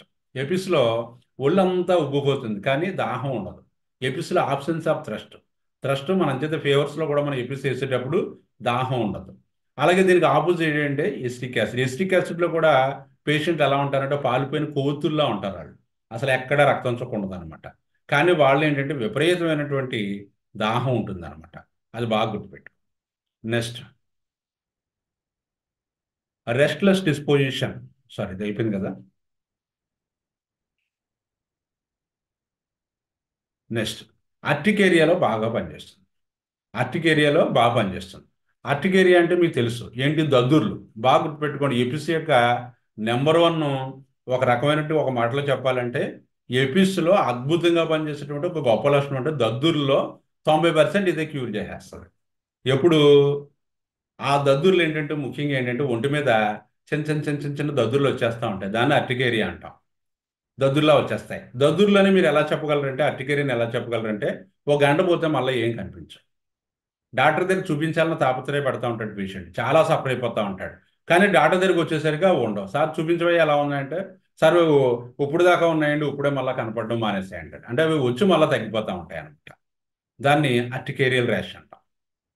ఆర్టికేరియల్ ర్యాష్లో మనం బాగా పనికొచ్చే మందులు మనకి ఎపిస్ ఒకటి, రూస్టాక్స్ ఒకటి, అలాగే మనకి ఇంకా మీరు ముందుకెళ్ళినట్లయితే ఎపిస్, రూస్టాక్స్, థైరాయిడ్ను ఒకటి, అలాగే పెన్సిలినం ఒకటి, ఇలాగ ఇవన్నీ కూడా మనకి ఆర్టికేరియల్ ర్యాష్లో, అలాగే క్యాస్టికం ఒకటి, ఇవన్నీ కూడా ఎపిస్, రూస్టాక్స్, క్యాస్టికము, థైరాయిడినము, పెన్సిలినము. 2 సార్కో డ్రగ్స్ కూడా వచ్చారండి. ఇవి 5 కూడా బాగా గుర్తుపెట్టుకోండి. వాటిల్లో మనకి 90% తగ్గించేసేవి ఎపిస్, రూస్టాక్సే. వీటికి క్లియర్ కట్ ఇండికేషన్స్ ఎప్పుడు మీ దగ్గర ఉంటాయి, నేను చెప్పక్కర్లేదు. ఆర్టికేరియల్ ర్యాష్ రఫ్, ఇలా అన్నట్టయితే రఫ్గా ఉంటుంది అనమాట. ఆ వచ్చిన దద్దులు ఇలా అన్నట్టయితే రఫ్గా ఉంటుంది. Aggravated by heat. అంచేతనే మీరు ఎప్పుడన్నా సరే ఎక్కువ చేటభారతం అక్కర్ లేకుండా పేషెంట్ దద్దులతో వచ్చినప్పుడు మీరు ఎపిస్ వేయాలనుకున్నట్టయితే 2-3 పాయింట్లు అడిగితే సరిపోతుంది. వాడి తాలూకు మొత్తం డీటెయిల్స్ అన్నీ అక్కర్లేదు, దాని బ్యాక్గ్రౌండ్లో డీటెయిల్స్ అన్నీ ఉంటాయన్నమాట. అందులో ముఖ్యంగా ఏంటంటే, అమ్మ నీకు దద్దుర్లు వస్తున్నాయి కదా ఎంతకాలం, సార్ నాకు అప్పుడే 10 సంవత్సరాలు బట్టి ఉన్నాయండి, నేను తిరగని స్కిన్ డాక్టర్ లేడండి, నేను హోమియోపతి వాడానండి, ఆయుర్వేదం వాడానండి, నాకు ఎక్కడా తగ్గట్లేదండి అని చెప్తాడు. చెప్పినప్పుడు అది మామూలుగా పేషెంట్ చెప్పేటువంటి నరేషన్. మీరు అడగవలసింది, తెలుసుకోవాల్సిన ఏముందో మీరు డ్రగ్ వేయటానికి. అప్పుడు పేషెంట్ ఏం చెప్తుందంటే, మీరు అడుగుతారు, అమ్మ నీకు ఇలా దద్దుర్లు వస్తున్నాయి కదా అంటే, మీరు డైరెక్ట్గా క్వశ్చన్ ఎప్పుడు వేయకూడదు, పేషెంట్ చేత ఒప్పించకూడదు. పేషెంట్ చదువు ఒప్పిస్తే అది రాంగ్ డ్రగ్ సెలక్షన్కి వెళ్ళిపోతుంది. అందువల్ల ఏంటంటే మీరు పేషెంట్ అడుగుతారమ్మా, మీరు దద్దులతో సఫర్ అవుతున్నారు కదా ఇంతకాలం నుంచి, ఆ, అందువల్ల మీరు ఇలా వచ్చినప్పుడు దద్దుర్లు వచ్చేస్తాయి కదా ఒళ్ళంతా, వచ్చేసినప్పుడు స్నానం చేయవలసి వచ్చింది అనుకో, ఆ రోజు ఉదయం కానీ సాయంకాలం కానీ మీకు చల్లనీళ్ళ స్నానం హాయిగా ఉన్నట్టు ఉంటుందా, వేడి నీళ్ళ స్నానం హాయిగా ఉన్నట్టు ఉంటుందా? డాక్టర్ గారు నాకు వేడి అంటే అస్సలు పడదండి, నాకు అస్సలు తట్టుకోలేము, నేను వెళ్ళి ఆ చల్లటి వాటర్ మీద వేసేసుకుంటే కొద్దిగా బాగున్నట్టు అనిపిస్తా ఉంటుంది అని చెప్పి, అది ఒక్కటి చాలు పాయింట్. ఆర్టికేరియాలో ఈ దద్దులతో సఫర్ అయ్యే పేషెంట్స్కి కోల్డ్ అప్లికేషన్ వల్ల ఆ కోల్డ్ ఎమ్యులరేషన్ కనుక ఉన్నట్టయితే 90% ఆఫ్ ది కేసెస్ మీకు ఆ ఆర్టికేరియా కేసెస్ అన్ని ఎపిస్లోకి వెళ్ళిపోతాయి. అలాంటప్పుడు బెటర్ టు స్టార్ట్ విత్ ఇది క్రానిక్ పేషెంట్ కదా, నిన్న మొన్న వచ్చిన కేసు కాదు ఇది, 10 సంవత్సరాలు బట్టి 5 సంవత్సరాలు బట్టి లేదా 6 సంవత్సరాలు బట్టి సంవత్సరం బట్టి సఫర్ అవుతుంది కాబట్టి ఎపిస్ వన్ అమ్మని మీరు అవసరాన్ని బట్టి వీక్లీ వన్స్ కానీ లేకపోతే ఇంకా అవసరమైతే మీరు ఇంకా పెంచుకోవచ్చు, దాంతో పూర్తిగా తగ్గిపోవచ్చు. పూర్తిగా తగ్గిపోయిన తర్వాత మనం చెప్పాను ఇంత ఫస్ట్ స్టార్టింగ్లోనే చెప్పాడు క్యాంట్లో, ఏమని చెప్పాడు, if the case is not completely cured with the Apis you have to go for the chronic drug of Natrum mur. అప్పుడు ఎపిస్తో తగ్గి మళ్ళా వస్తుంది అనుకున్నట్టయితే మీరు ఏం చేస్తారు, నాట్రమోర్ 200 ఒకటి వస్తాయి, దాంతో కంప్లీట్గా తగ్గిపోతుంది. అదొక డైమెన్షన్.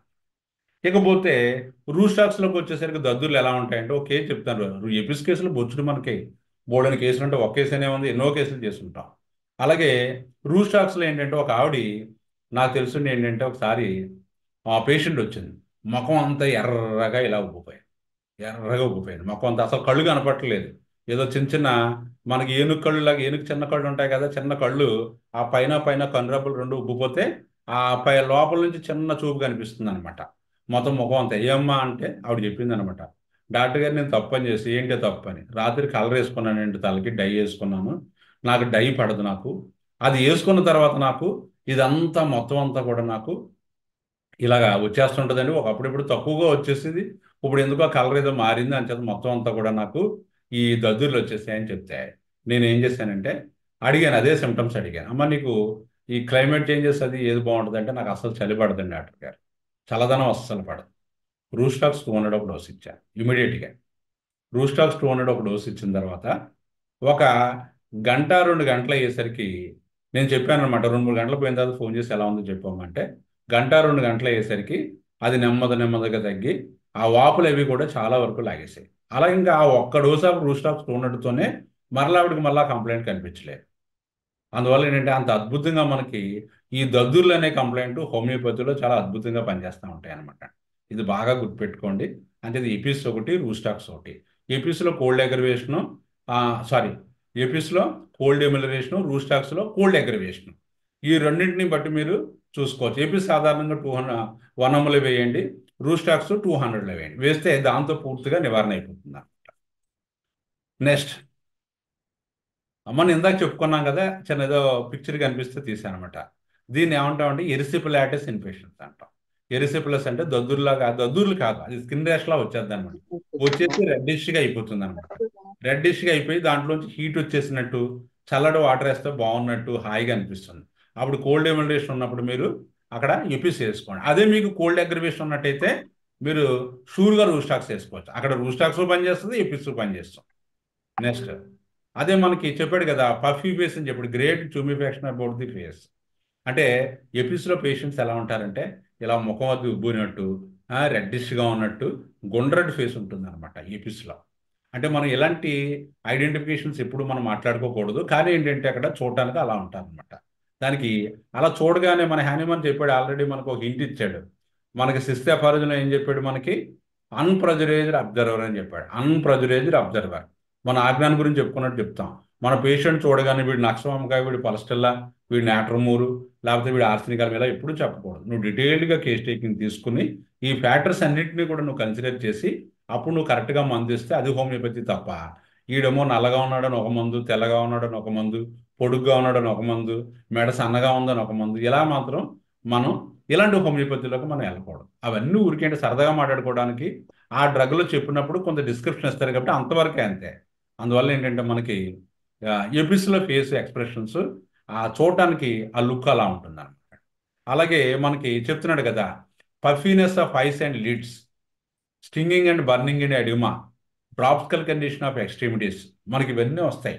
మనకు చెప్పాడు కదా, మొత్తం ముఖం అంతా ఉబ్బరింపు ఉంటుంది, ఆ ఫేస్ అంతా పఫీగా అయిపోతుంది, లిడ్స్ ఇలా వాచిపోతాయని చెప్పాడు కదా. ఇవన్నీ టిపికల్ ఎపిస్ కేసెస్ అనమాట. ఇవన్నీ కూడా ఈ పిక్చర్స్ అన్నీ కూడా typical Apis cases.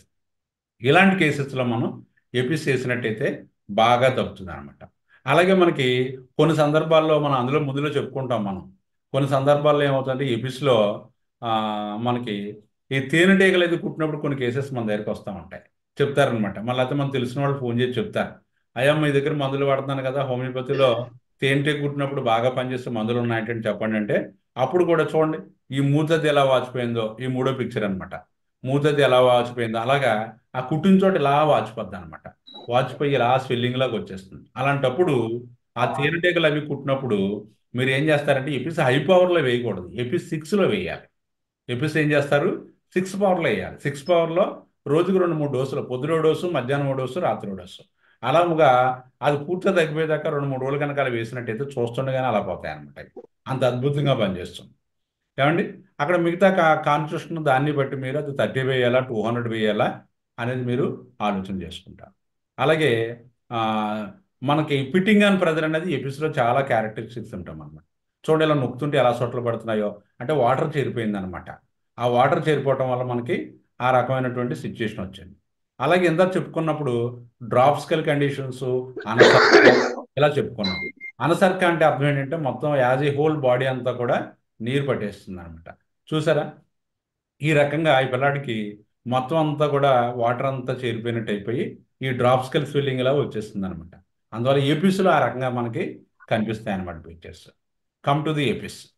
The face is swollen, ముఖం అంతా ఉబ్బిపోతుంది. Eyelids look like a water bags, మనకి నీటి సంచులు ఎలా ఉంటాయి అలాగా కంటి మీద కానీ కంటి కింద కానీ రెప్పలు ఇలాగ నీటి పట్టేస్తున్నట్టు ఉంటాయి. కొద్దిమందిలో uvula hangs down like a water bag. ఆ నోరు అని మనం చూస్తే కొండనాలకు ఉంటుంది కదా, ఆ కొండనాలకి ఏమవుతుందంటే నీరు పట్టేసినట్టు ఓ బుడక్కి లేదా బెలూన్కి వాటర్ పోసేసి ఎలా ఎలాడితీస్తే ఎలా ఉంటుందో అలా అయిపోతుంది అనమాట. అలాంటి కండిషన్స్లో కనుక మనం ఎపిస్ చేసినట్టయితే చాలా అద్భుతంగా వాటర్ అంతా ఎక్కడ పోతుందో మనకు తెలియదు, పోయి మళ్ళీ నార్మల్కి వచ్చేస్తుంది. రెండోది ఏంటి, ఎపిస్లో మనకి ఫిట్టింగ్ అండ్ ప్రెజర్. నాకు కాళ్ళు వాపులు ఉన్నాయండి, నా కాళ్ళు వాపులు తగ్గట్లేదు, ఎప్పుడు ఇలాగే ఉన్నాయని ఇలా మీరు నొక్కు చూసారనుకో సొట్ట పడుతుంది. అది ఫైలేరియా గట్ట కాదు, ఎందుకంటే జ్వరాల గట్ట ఏం రావట్లేదు, ఎప్పుడు పాదాలు అలా వాపు ఉంటున్నాయి. మీరు చూసుకుంటారు ఇది ఏమైనా కిడ్నీ ప్రాబ్లమా హార్ట్ ప్రాబ్లమ్ అంటే ఏమీ కాదు, ఏవి అన్నీ నథింగ్ నథింగ్ నథింగ్ అని వచ్చాయి. అలాంటప్పుడు ఈ మొడాలిటీ చూసుకుని ఈ హీట్ ఎగ్రవేషన్ కనుక ఉన్నట్టయితే అలాంటి కండిషన్స్లో కనుక ఎపిస్ చేసినట్టయితే చాలా అద్భుతంగా పనిచేస్తుంది. దీంతో పాటుగా మనకి ఏంటంటే హోమియోపతిలో మదర్ టించర్ ఉంటుంది, ట్రిబులస్ అని మదర్ టించర్ ఉంటుంది. ఏంటి ట్రిబులస్, TRIBULES, ట్రిబులస్. ఈ మదర్ టించర్ని ఏం చేస్తారంటే మీరు ఓ 10 చుక్కలు ఒక అరగ్లాసు నీళ్ళలో వేసుకొని 10 చుక్కలు ఒక అరగ్లాసు నీళ్ళలో వేసుకొని 3 పూట్ల కనుక తాగినట్టయితే సాధారణంగా మీరు కాన్స్టిట్యూషనల్ మెడిసిన్ వేసినప్పుడు ఆ వాపులు అలాంటివి ఉన్నప్పుడు మీరు సాధారణంగా ఏం చేస్తారంటే కాన్స్టిట్యూషనల్ మెడిసిన్ డిస్టర్బ్ అవ్వకుండా ఉండటం కోసం ఇలాంటి మదర్ టించర్స్ని మీరు టిష్యూ రెమెడీస్ని వాడుకోవచ్చు, ఇబ్బంది ఏం కాదు. ఈ మదర్ టించర్ ఇచ్చినా సరే మీకు ఆ వాపులన్నీ కూడా లాగేస్తాయి. అదొకటి. Next general amelioration from cold and aggravation from heat. ఎపిస్లో బాగా గుర్తుపెట్టుకోవాల్సింది ఏంటంటే మీకు చల్లదనం వల్ల హాయిగా ఉంటుంది, వెచ్చదనం వల్ల బాగా కంప్లైంట్స్, అన్ని కంప్లైంట్స్ మానసిక లక్షణాలు కావచ్చు, శారీరక లక్షణాలు కావచ్చు, అన్నీ కూడా అగ్రవేట్ అయిపోతూ ఉంటాయి. ద మెంటల్ సిమ్టమ్స్, ముఖ్యంగా ఏంటంటే మనకి మెంటల్ సిమ్టమ్స్లో మనకి ముఖ్యంగా ఏంటంటే మనకి మెంటల్ సిమ్టమ్స్, కార్డియాక్ సిమ్టమ్స్, అలాగే మనకి ఇన్ఫ్లమేటరీ సిమ్టమ్స్ అంటే గుండెకి సంబంధించినటువంటి లక్షణాలు, అయితే మానసిక లక్షణాలు, లేదన్నట్టయితే ఎక్కడన్నా వాపులు వస్తే అవి, లేకపోతే స్కిన్ ప్రాబ్లమ్స్, లేకపోతే ఎక్కడన్నా సరే నీరు చేరిపోతే, ఇవన్నీ కూడా ఏంటంటే మనకి హీట్ వల్ల అగ్రవేట్ అయిపోతాయట, చల్లదనం వల్ల బాగుంటాయని చెప్తున్నాడు. The patient aggravated by warm drinks, వీడికి ఎపిస్ వాడికి వేడి పదార్థాలు తాగినట్టయితే కంప్లైంట్స్ ఎక్కువైపోతూ ఉంటాయి. అలాగే వార్మ్ రూమ్, వేడి వాతావరణం ఉన్నటువంటి రూమ్లోకి వెళ్ళినా చాలా ఇబ్బంది ఫీల్ అవుతూ ఉంటాడు. అలా వార్మ్ క్లోతింగ్, ఈ మనకేంటి ఈ బట్టలు గట్ట కాస్త లోపల వేడొచ్చి వేసుకున్నాడు అనుకోండి చాలా ఇబ్బందిగా ఉంటుంది. అందువల్ల ఏంటంటే వార్మ్త్ ఆఫ్ ఫైర్, అలాగే వేడి ఉన్నటువంటి అక్కడ ఫైర్ ఏదైనా ఉంది అంటే ముఖ్యంగా మనం చెప్పుకుంటున్నాం కదా స్టవ్ అనమాట, స్టవ్ దగ్గరికి వెళ్ళాలన్నా సరే చాలా ఇబ్బందిగా అనిపిస్తుంది అనమాట. Next In a congestion of brain into a warm bath, he will go into conversions in children. పిల్లలకి బ్రెయిన్ ట్రబుల్స్ ఇలాంటివి ఉన్నప్పుడు మనం ఏంటంటే వేడి నీళ్ళతో స్నానం చేయించేస్తూ ఉంటాం. వేడి నీళ్ళతో కనుక స్నానం చేయిస్తే ఆ పిల్లాడికి కనుక ఫిట్స్ వచ్చేస్తున్నాయి అనుకోండి, ఏపీస్ ఇస్తే బాగా పనిచేస్తుంది. అంటే వేడి నీళ్ళ స్నానం వల్ల ఫిట్స్ వస్తున్నట్టయితే ఏపీస్ ఇస్తే బాగా పనిచేస్తుంది. నేను చెప్పుకున్నాం కదా, ఏపీస్ అసలు వేడి అసలు తట్టుకోలేరని చెప్పుకున్నాం కదా. అలాగే warm bathing is always not good for the fit patient. అదొక కెంట్ మెట్రోమెడికల్లో కానీ లేకపోతే ఈ మాస్టర్ గారు చెప్పారో ఒక వర్డ్ ఇచ్చారు. ఎలాగంటే ఫిట్స్ పేషెంట్లో వేడి నీళ్ళ స్నానం అనేది, బాగా వేడి నీళ్ళ స్నానం అనేది అంత మంచిది కాదు. దానివల్ల ఆ స్నానం చేసిన తర్వాత వాళ్ళకి ఫిట్స్ వచ్చేస్తాయి. If the baby gets fits by warm bathing needs Apis or OP. అంటే పిల్లల కథ, చిన్నపిల్లలకి కథ లేదా పెద్దవాళ్ళకి కానీ వేడి నీళ్ళతో స్నానం చేసిన తర్వాత ఫిట్స్ వచ్చేస్తున్నాయంటే ముఖ్యంగా మనం ఎపిస్ కానీ ఓపీ కానీ రెండు మనం ఆలోచించాలి. అలాగే మనకి లెక్సిస్లో ఇది గురించి ఏం చెప్పాను ఇందాక ఆల్రెడీ చెప్పాను. లెక్సిస్లో ఏంటంటే ముఖ్యంగా ఇది దిప్తీరియాలో పనిచేస్తుంది. ఎపిస్ ఒకటి, లెక్సిస్ ఒకటి. ఇందులో ముఖ్యంగా ఏంటంటే మనం దిప్తీరియాలో చెప్పుకున్నాం కదా, ఎపిస్లో అయినట్టయితే చల్లటి నీళ్ళు తాగుతా ఉన్నట్టయితే హాయిగా ఉన్నట్టు ఉంటుంది. లెక్సిస్లో అయినట్టయితే ఏంటంటే లెక్సిస్లో సాధారణంగా కంప్లైంట్స్ నైట్ వస్తూ ఉంటాయి. నైట్ వచ్చి అవి ఏమవుతాయంటే ఇలా పడుకుంటే నిద్రలోకి వెళ్తుంటే కంప్లైంట్స్ పెరిగిపోతాయి. లెక్సిస్ బాగా ప్రధానమైనటువంటి లక్షణం. ఇలా స్లీప్ అటెంప్ట్ చేస్తూ ఉంటే కంప్లైంట్స్ అన్ని పెరిగిపోయి వెంటనే లేచి కూర్చుంటాడు అనమాట. మింగటం కష్టమైపోతూ ఉంటుంది. నైట్ అగ్రివేషన్, ఇలాంటి కండిషన్స్లో సఫోకేషన్ వచ్చేస్తూ ఉంటుంది. ఇంకా అసలు ఆయాస పడిపోతూ ఉంటాడు. లెక్సిస్ 30 ఇమీడియట్గా కనుక ఒక డోస్ వేసినట్టయితే చాలా అద్భుతంగా తగ్గుతుంది. మొన్న ఒక కేసు వచ్చింది, ఏంటంటే స్లీప్ ఎప్నియా అని ఒకటి వచ్చింది. స్లీప్ ఎప్నియా అంటే అర్థం ఏంటంటే నిద్రపోతుంటే ఊపిరి ఆగిపోయినట్టు అయిపోతుంది అనమాట. పడుకుంటే ఊపిరి ఆగిపోయినట్టు అయిపోయి పడుకున్నప్పుడు అసలు గాలి ఆడదనమాట. అసలు ఆ ఊపిరి పీల్చుకుంటుంటే అసలు అందనట్టు అనిపిస్తుంది. Sleep apnoea. వాళ్ళు ఏం చేస్తారంటే ఎలోపతిలో ఒక మిషన్ ఒకటి ఉంటుంది, ఇది టెస్ట్ అవునా కాదని దానికి ఒక 6,000 5,000 తీసుకుని రాత్రి అంతా మిషన్ పెట్టి వీడికి ఈ స్లీప్ ఎప్నియా ఉందా లేదా అన్న దాన్ని టెస్ట్ చేస్తారనమాట. టెస్ట్ చేసిన తర్వాత ఇది ఉందని తెలిస్తే వాళ్ళు ఏం చేస్తారంటే దీనికి మందులు గట్రా ఏమీ లేవని చెప్పి వాళ్ళు ఒక మిషన్ ఒకటి కొనుక్కోమని చెప్తారు. అది ఏం చేస్తాడంటే వీడు రాత్రి పడుకునేటప్పుడు రాజశ్రీకి వెళ్ళేవాడు ఆక్సిజన్ సిలిండర్లు ఇవి తగిలించుకుంటాడు కదా, అలా ఏం చేస్తాడంటే పడుకున్నప్పుడు ఈ ముక్కుకి వీటికి ఇవన్నీ పెట్టేసుకుని ఇంకా అలా పడుకున్నట్టయితే ఇంకా నిద్ర హాయిగా పడుతుంది. పొద్దుట లేచిన తర్వాత మెలకు వస్తే అది ఇంట్లో వాళ్ళు కానీ అవన్నీ తీస్తే మళ్ళీ బయటకు వస్తాడు. మనకి చూస్తూ ఉంటే అవతార్ సినిమా గుర్తొస్తుంది అనమాట. అందువల్ల ఇలాంటి ట్రీట్మెంట్లు మనకి అక్కర్లేదు. ఎందుకంటే మీకు నిద్రలోకి వెళ్ళినప్పుడు రాత్రులు పడుకున్నప్పుడు మనకి ఆయాసం వచ్చేస్తుంది. నిద్రలోకి ఎలా అటెంప్ట్ అవ్వగానే నాకు ఊపిరి ఆడినట్టు అవ్వట్లేదని ఆ పేషెంట్ చెప్పిన నేను ఏం చేశానంటే లెక్సిస్ 30 ఇచ్చాను. లెక్సిస్ 30 ఒక డోస్ ఇచ్చిన తర్వాత ఆ స్లీప్ ఎప్నియా అనేది పూర్తిగా పోయింది. అంతకుముందు అతను అదే కంప్లైంట్తో చాలా మంది దగ్గరికి వెళ్ళాడు. చాలామంది స్పెషల్ దగ్గరికి వెళ్ళినప్పుడు వాళ్ళందరూ కూడా ఇదే చెప్పారు, సజెషన్ ఇదే ఇచ్చారు, నువ్వు మిషన్ కొనుక్కొని రాత్రి పడుకో అని చెప్పారు. రెండోది ఇంకోటి ఏంటంటే వాళ్ళు అన్నది ఏంటంటే ఇంకొక ఆయన ఏం చెప్పాడట, దీన్ని నాలుగుని అది కొద్దిగా దించి ఇక్కడ లోపల ఉన్నటువంటి ఆపరేటర్స్ని మనం కొద్దిగా నీకు గాలి బాగా వెళ్ళేటట్టు కొద్దిగా వైడెన్ చేద్దామని చెప్పారు. చూసారా, అలాంటి కండిషన్స్ అన్నీ కూడా మనం ఇండికేషన్స్ బట్టి లెక్సిస్ 30 ఒక డోస్ వేసిన తర్వాత ఆ రాత్రులు ఆ గొంతుకది ఆడపడటం, ఊపిరి ఆడపడటం, అలాంటి కండిషన్స్ అన్నీ కూడా లక్షణాలు బట్టి లెక్సిస్ 30 ఒక డోస్ వేస్తే పూర్తిగా తగ్గిపోయింది. అంచేత స్లీప్ ఎప్నియాలో కూడా అద్భుతమైనటువంటి మందు లెక్సిస్. పగలు ఉంటుంది ఈ కంప్లైంట్స్, పగలు తిరిగినంతసేపు ఏముండదు, రాత్రిలో వస్తుంది. అలాగే ముఖ్యంగా ఏపీస్ గురించి ఇంకా ఫైనల్గా మనకి ఏంటంటే ఇది దేని మీద పనిచేస్తుంది అనుకున్నప్పుడు ముఖ్యంగా డ్రాప్సే ఒకటి, అలాగే బాడీ మీద వచ్చేటువంటి రెడ్డిష్ ర్యాష్, అర్టికేరియా దద్దుర్లు, ఎరిసిప్లస్ ఎంత చెప్పాను కదా స్కిన్ ఎర్ప్షన్స్, అలాగే ఇన్ఫ్లమేషన్ వాపులు బాగా, it effects envelopes and coverings, అంటే మన శరీరం మీద వచ్చేటువంటి స్కిన్ మీద వచ్చేటువంటి ప్రాబ్లమ్స్, అలాగే లంగ్స్ మీద హార్ట్ మీద ఉన్నటువంటి కవరింగ్స్ ఏవైతే ఉంటాయి, బ్రెయిన్ మీద ఉన్నటువంటి కవరింగ్స్, వాటికి ఏదైనా కంప్లైంట్స్ వస్తే వాటి మీద చాలా అద్భుతంగా పనిచేస్తూ ఉంటుంది అనమాట. అంతేకాకుండా stings and burning pains like colds of fire. ఎపిస్లు ఎలా ఉంటుందంటే ఎప్పుడు ఇవ్వాలనుకున్నా సరే ఒంట్లోంచి వేడావుర్లు వచ్చేస్తూ ఉంటాయి, హీట్ వేవ్స్లా వచ్చి, అది లెక్సెస్లో కూడా ఉంటుంది అనుకోండి, హీట్ అవర్లా వచ్చేసి చురుకు చురుకు చురుకు పొడిచినట్టు ఉంటాయి. పెయిన్స్ ఎలా ఉంటాయి మీకు, చురుకు చురుకు చురుకు అదే గుచ్చినట్టు ఉంటాయి అనమాట. అలాగే అవి ఎలా ఉంటాయంటే లైక్ కోల్స్ ఆఫ్ ఫైర్, ఒక రకమైనటువంటి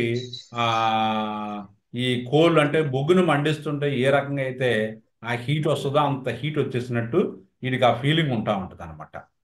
అందువల్ల ముఖ్యంగా ఎపిస్లు ఎప్పుడు కూడా మనం బాగా గుర్తుపెట్టుకోవాల్సింది ఏంటంటే ఫిజికల్ జనరల్ శరీరానికి సంబంధించినటువంటి ఏంటంటే ముఖ్యంగా aggravation from the heat and from the warm room. అంటే వేడి వాతావరణం కానీ అలాగే వేడి ఉన్నటువంటి ఆ రూమ్లోకి వెళ్ళినప్పుడు కానీ అస్సలు పడదు, వేడి అస్సలు పడదు, బాగా గుర్తుపెట్టుకోండి. ఎపిస్ అనుభూతులకు వేడి పడదు. వేడి పడిన వాడికి ఎపిస్ చేసేవా అది మళ్ళా సపరేషన్లోకి వెళ్ళిపోతుంది. అందువల్ల మెంటల్ సిమ్టమ్స్లోకి వచ్చేసరికి ఏంటంటే ఎపిస్ తాలూకు మెంటల్ సిమ్టమ్స్ గ్రేట్ సాడ్నెస్, చాలా విచారంగా ఉంటారనమాట. కాన్స్టెంట్ టీర్ఫుల్నెస్ వితౌట్ ఎనీ కాజ్, ఎప్పుడు కూడా ఏదో ఏడుస్తూ ఉన్నట్టు బాధలతో ఉన్నట్టు ఉంటారు, కారణం ఏమీ ఉండదు. వీపింగ్ నైట్ అండ్ డే, ఎప్పుడు కూడా అలాగే దుఃఖపడతా ఉంటారు అనమాట. ఎపిస్లో ఉంటుంది ఇవన్నీ కూడా. Cannot sleep due to worrying about the everything. Can't sleep due to worrying about everything. ప్రతి దాని గురించి ఆలోచించి నిద్ర పట్టదు. అందువల్ల లాస్ట్ టైం కూడా మీకు ఒక డైమెన్షన్ ఒకటి చెప్పింది ఏంటంటే అది మీకు బాగా గుర్తుండి ఉంటుంది. నేను ఎపిస్ డ్రగ్ గురించి డీటెయిల్డ్గా చదివేటప్పుడు ఓహో ఎపిస్లో ఈ పాయింట్ ఇచ్చాడు సుమా అని నాకు తెలిసిందనమాట. ఇది చిన్న పాయింటే కానీ కొద్దిమందికి రోజుల తరబడి నెలల తరబడి నెలల తరబడి నిద్ర ఉండదన్నమాట. కొద్దిమందికి రోజుల తరబడి నెలల తరబడి నిద్ర ఉండదు. అంటే తెల్లవార్లు వాళ్ళు ఏం చేస్తారంటే వాళ్ళు తెల్లవార్లు అలా మెలకుగా ఉంటారు, ఇంక ఏం పట్టదు, నిద్ర పట్టదు. మనం అంటాం రాత్రి అంతా మెలుగుగా ఉండి తెల్లారిన తర్వాత నిద్ర పడితే మనం నష్టంకి వేస్తాం. అలా కాకుండా రాత్రి అంతా కూడా నిద్ర లేకుండా అగ్రెసివ్ థాట్స్ వచ్చి వాడిని చంపేద్దామా కుట్టేద్దామా వాడు నన్ను ఇలా ఇన్సల్ట్ చేసాడు ఇలాంటి ఫీలింగ్స్ వస్తుంటే క్యామమెల్ వేస్తాం, అప్పుడు నిద్ర పడుతుంది.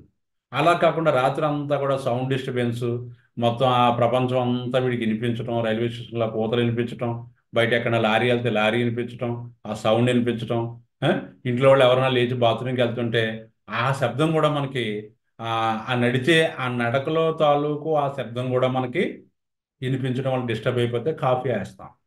కాఫీలో మీకు తెలుసు రాత్రి నిద్ర పెట్టకపోయినా సరే మార్నింగ్ లేచేసరికి చాలా ఫ్రెష్గా ఉన్నట్టు కనిపిస్తుంటాడు, నిద్రలేమనేది అసలు మొక్కలో కనిపించి ఇలా మొత్తం అన్నీ వేస్తాం. కానీ కొంతమందికి ఏంటంటే నిద్ర తెల్లవార్లు పడదు, ఏవో ఆలోచిస్తూ ఉంటాడు, దాని కారణాలు ఏమి ఉండవు.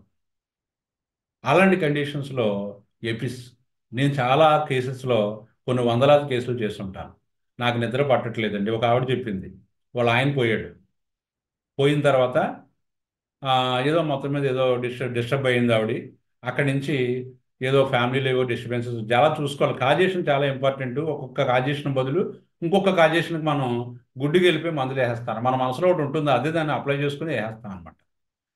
తర్వాత ఆవిడ అలా ఆయన పోయిన వల్ల ఆవిడకి బాధ ఇబ్బంది లేదు, పిల్లల వల్ల ఏదో ఇబ్బంది వచ్చి నా పిల్లలు ఇలా అంటున్నారు అలా అంటున్నారని అలా రాత్రులు అంతా కూర్చొని ఇంకేదో 2-3 రోజులు అలా ప్రయత్నం చేసింది. అక్కడి నుంచి నిద్రపడడం మానేసింది. తెల్లవారులు అలాగే మెలుకుగా ఉంటుంది. పొద్దుట ఏదో షాప్లో పనిచేస్తుంది. ఆవిడ హోమియోపతి వాడమని చెప్తే ఎవరో వచ్చిందనమాట. ఆవిడ ఇంతకీ మ్యాటర్ ఏంటంటే ఆ వాడే మందులు సాధారణంగా 0.25 అయితే నిద్రడేద్ది అందరికీ. కొంతమంది బాగా ఎక్కువ ఉంటే 5 వేసుకుంటారు.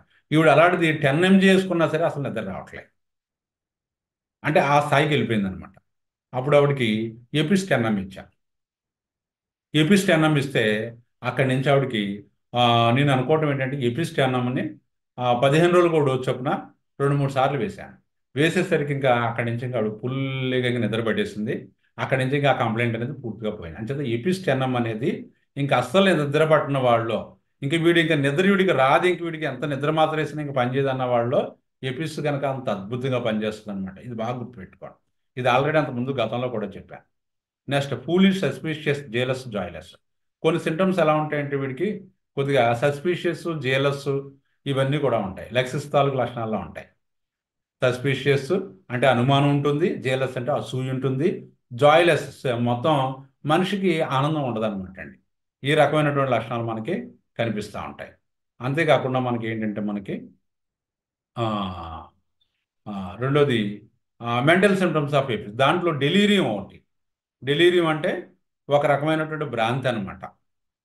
తన యొక్క నిజస్వరూపాన్ని మర్చిపోయి ఏ రకమైన భ్రమంలో ఉంటుందని డెలీరియం అంట.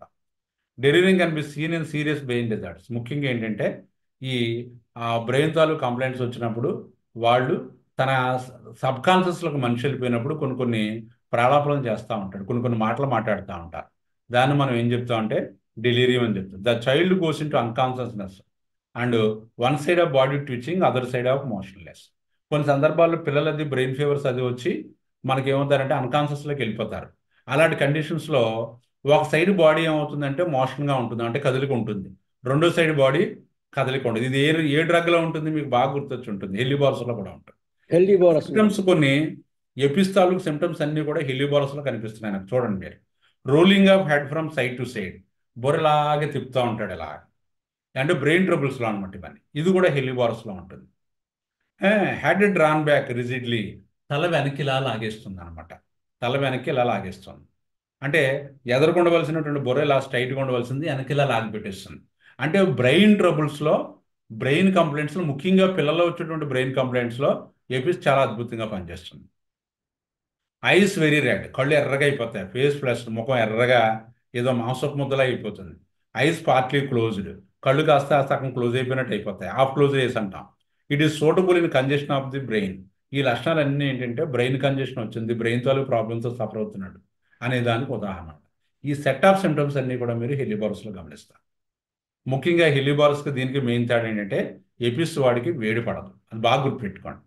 మెనెంజైటిస్ అంటే మెదడు వాపు అనమాట, సెరిబ్రోస్పైనల్ మెనెంజైటిస్ అదొకటి, విత్ ఒపిస్థోటానస్. ఒపిస్థోటానస్ అంటే బ్రెయిన్ ట్రబుల్స్లో ఏమవుతుందంటే పేషెంట్ కాస్త ఇలా వెనక్కి ఎరగబడిపోతాడు అనమాట, హెడ్డేమో వెనక్కి వెళ్ళిపోతుంది, కాళ్ళు పక్క వెళ్ళిపోతాయి. మనం చెప్పుకున్నాం కదా, ధనుసులో అయిపోతాడు అనమాట ఒపిస్థోటానస్ అంటే. All symptoms aggravated from the heat, వేడి పడదు. బ్రెయిన్ క్రై, ఇందాక చెప్పుకున్నాం మనం బ్రెయిన్ క్రై అని, కీ మనకి కేకేస్తుంటాడు అనమాట. ఆడ అన్కాన్షియస్లో ఉంటాడు పేషెంట్, మధ్య మధ్యలో కీ మనకి కేకేస్తుంటాడు, అది కూడా రిథమాటిక్గా ఇంత గ్యాప్గా వస్తూ ఉంటుంది అనమాట. That is the clear cut indication for the Apis. అలాంటి కండిషన్ బట్టి మీరు ఎపిస్ కనుక ఆ టైంలో వనం వేయండి. అలాంటి టైంలో వనం వేసినట్టయితే పేషెంట్ మళ్ళీ రికవరీ అయిపోవడానికి మ్యాక్సిమం ఛాన్సెస్ ఉంటాయి.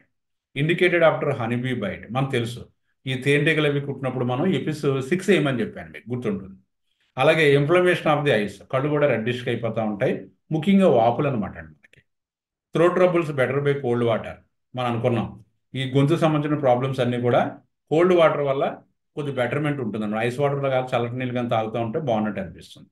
అలాగే స్కిన్ మీద వచ్చే ర్యాష్ కూడా మనకి హీట్ వల్ల అగ్రవేట్ అయిపోతూ ఉంటుంది, చల్లటి స్నానం వల్ల, చల్లటి కోల్డ్ అప్లికేషన్ వల్ల కొద్దిగా హ్యాపీగా ఉన్నట్టు అనిపిస్తూ ఉంటుంది.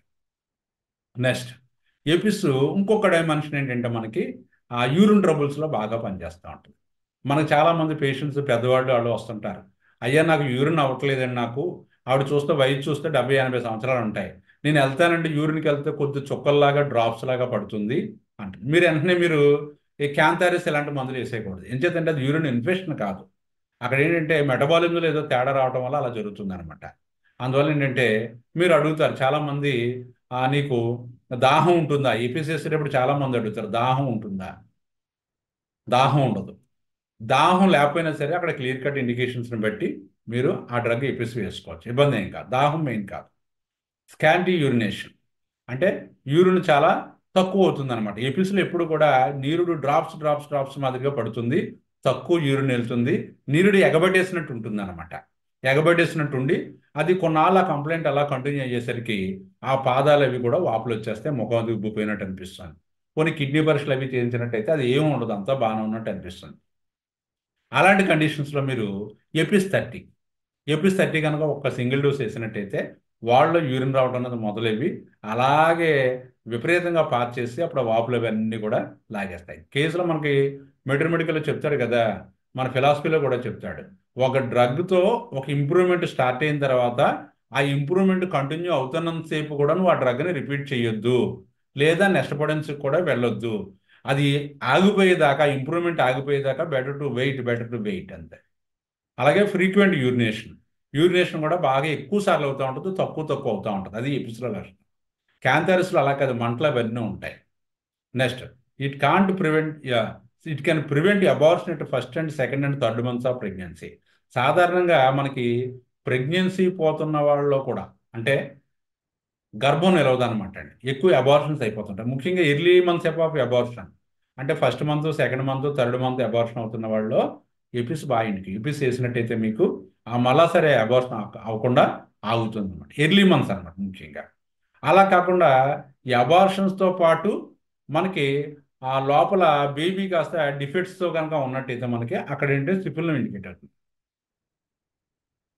ఆర్థరైటిస్ లైక్ గౌట్ ఆ రొమాటిక్ arthritis will be indicated remedy. అందువల్ల ముఖ్యంగా ఏంటంటే ఒక ఆయనకి నేను ఒకే చెప్తాను. ఒక ఆయనకి వాళ్ళ అమ్మగారికి రొమటాయిడ్ ఆర్థరైటిస్ ఉంది.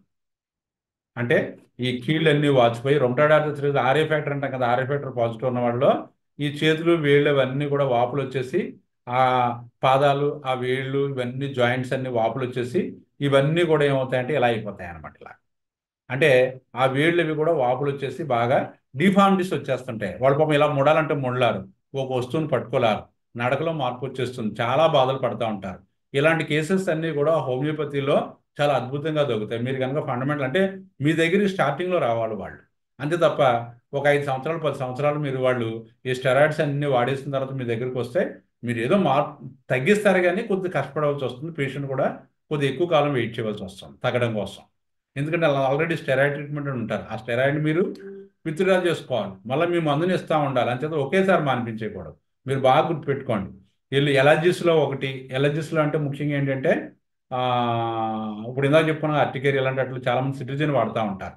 ఈ సిట్రిజిన్ అస్తమానం వచ్చేస్తుంటారు, సిట్రిజిన్ పొద్దులో మాత్రం రాత్రిలో మాత్రం వేస్తుంటారు. అలాంటి కేసెస్లో ఒకటి.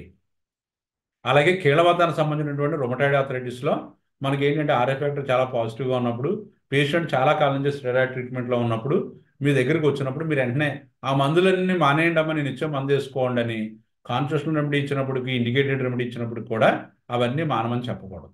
చెప్తే ఏమవుతుందంటే ఆ బేస్లో ఉన్నారు కాబట్టి, వీళ్ళు ఆ పవర్లో ఉన్నారు కాబట్టి ఒక్కసారిగా మన్నాడికి లేవలేరు. అందువల్ల ఏంటంటే వాళ్ళకి నెమ్మదిగా ముందు మీరు మందు ఇచ్చి 15 రోజులకి ఎంతో మంది ఇచ్చి ఇది అది కలిపివాడండి అమ్మా అని చెప్పాలి.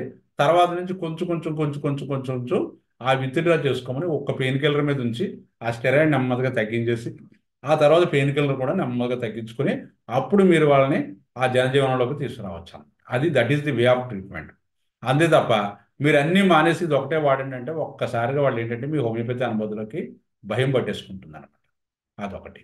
అందువల్ల ఆర్థరైటిస్ కేసులో ఏంటంటే వాళ్ళ అమ్మగారికి విపరీతంగా జాయింట్ పెయిన్స్, అసలు కదలారు, ఒక మనిషి సపోర్ట్ ఉంటే తప్ప బాత్రూమ్కి వెళ్ళారు.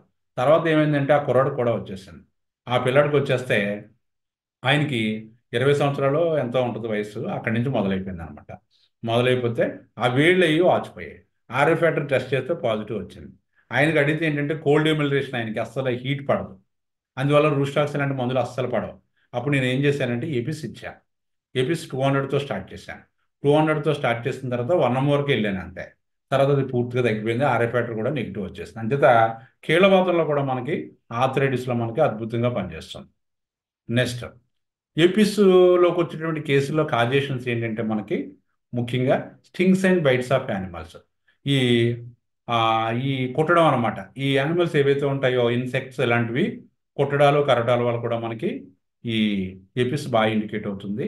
ఇలాంటి కండిషన్స్లో మనకి ఎపిస్తో కనుక తగ్గకపోతే సూజ వేయాలి.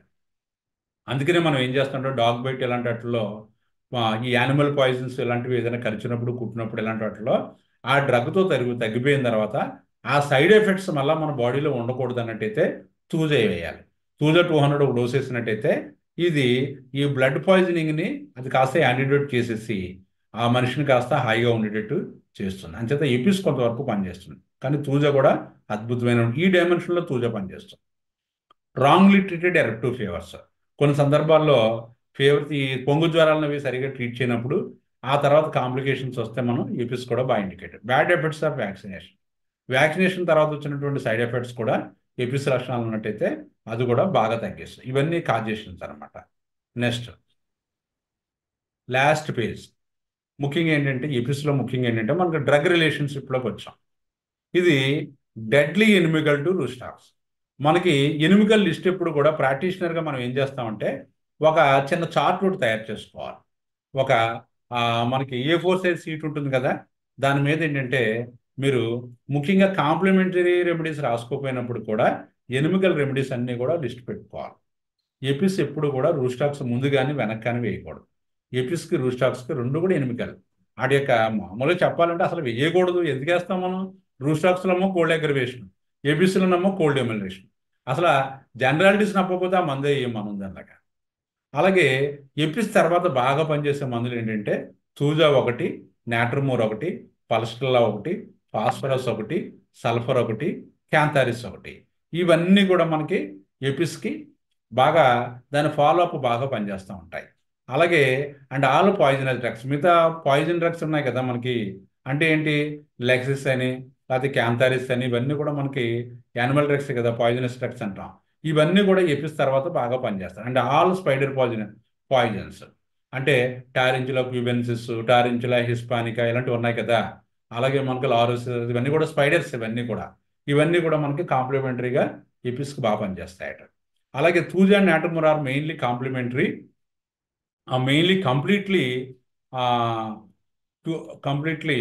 Cure C U R A, completely cure the of cure cases of Apis అనమాట. ఎపిస్తో సగం తగ్గి వదిలేసిన తర్వాత అక్కడి నుంచి ఎపిస్తో కనుక పని అవ్వకపోతే ఆ మిగతా భాగాన్ని అంతటిని కూడా బాగా తగ్గించే మందులు ఏంటంటే మనకి తూజా ఒకటి, నాట్రమూర్ ఒకటి.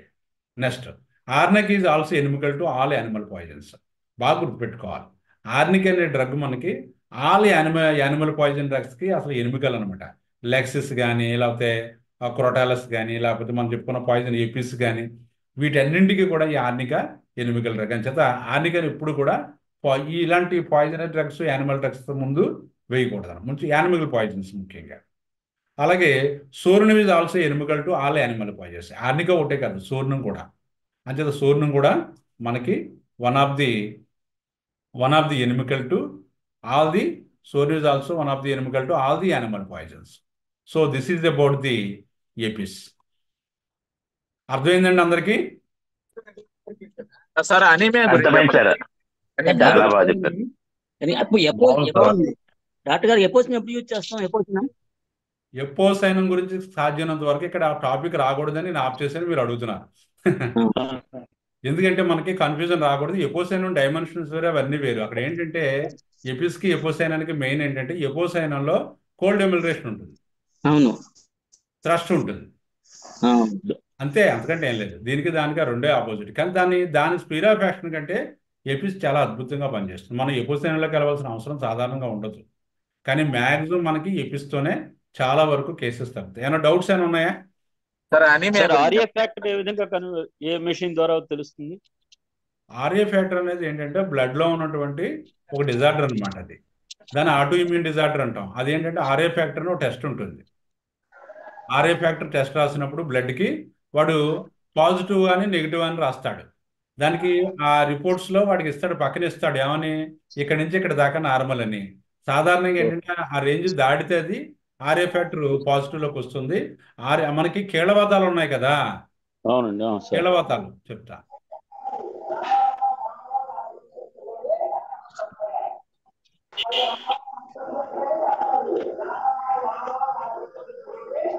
ఆర్థరైటిస్ అని ఉంటుంది మనకి, మీకు తెలుసు అందరికీ కూడా. ఆర్థరైటిస్ అని ముఖ్యంగా ఏంటంటే ఇదేంటంటే మనం కీళ్ళవాతం ఉంటాం. కీళ్ళవాతం అంటే మనకి దీంట్లో సౌండ్ వస్తుంది అప్పుడు.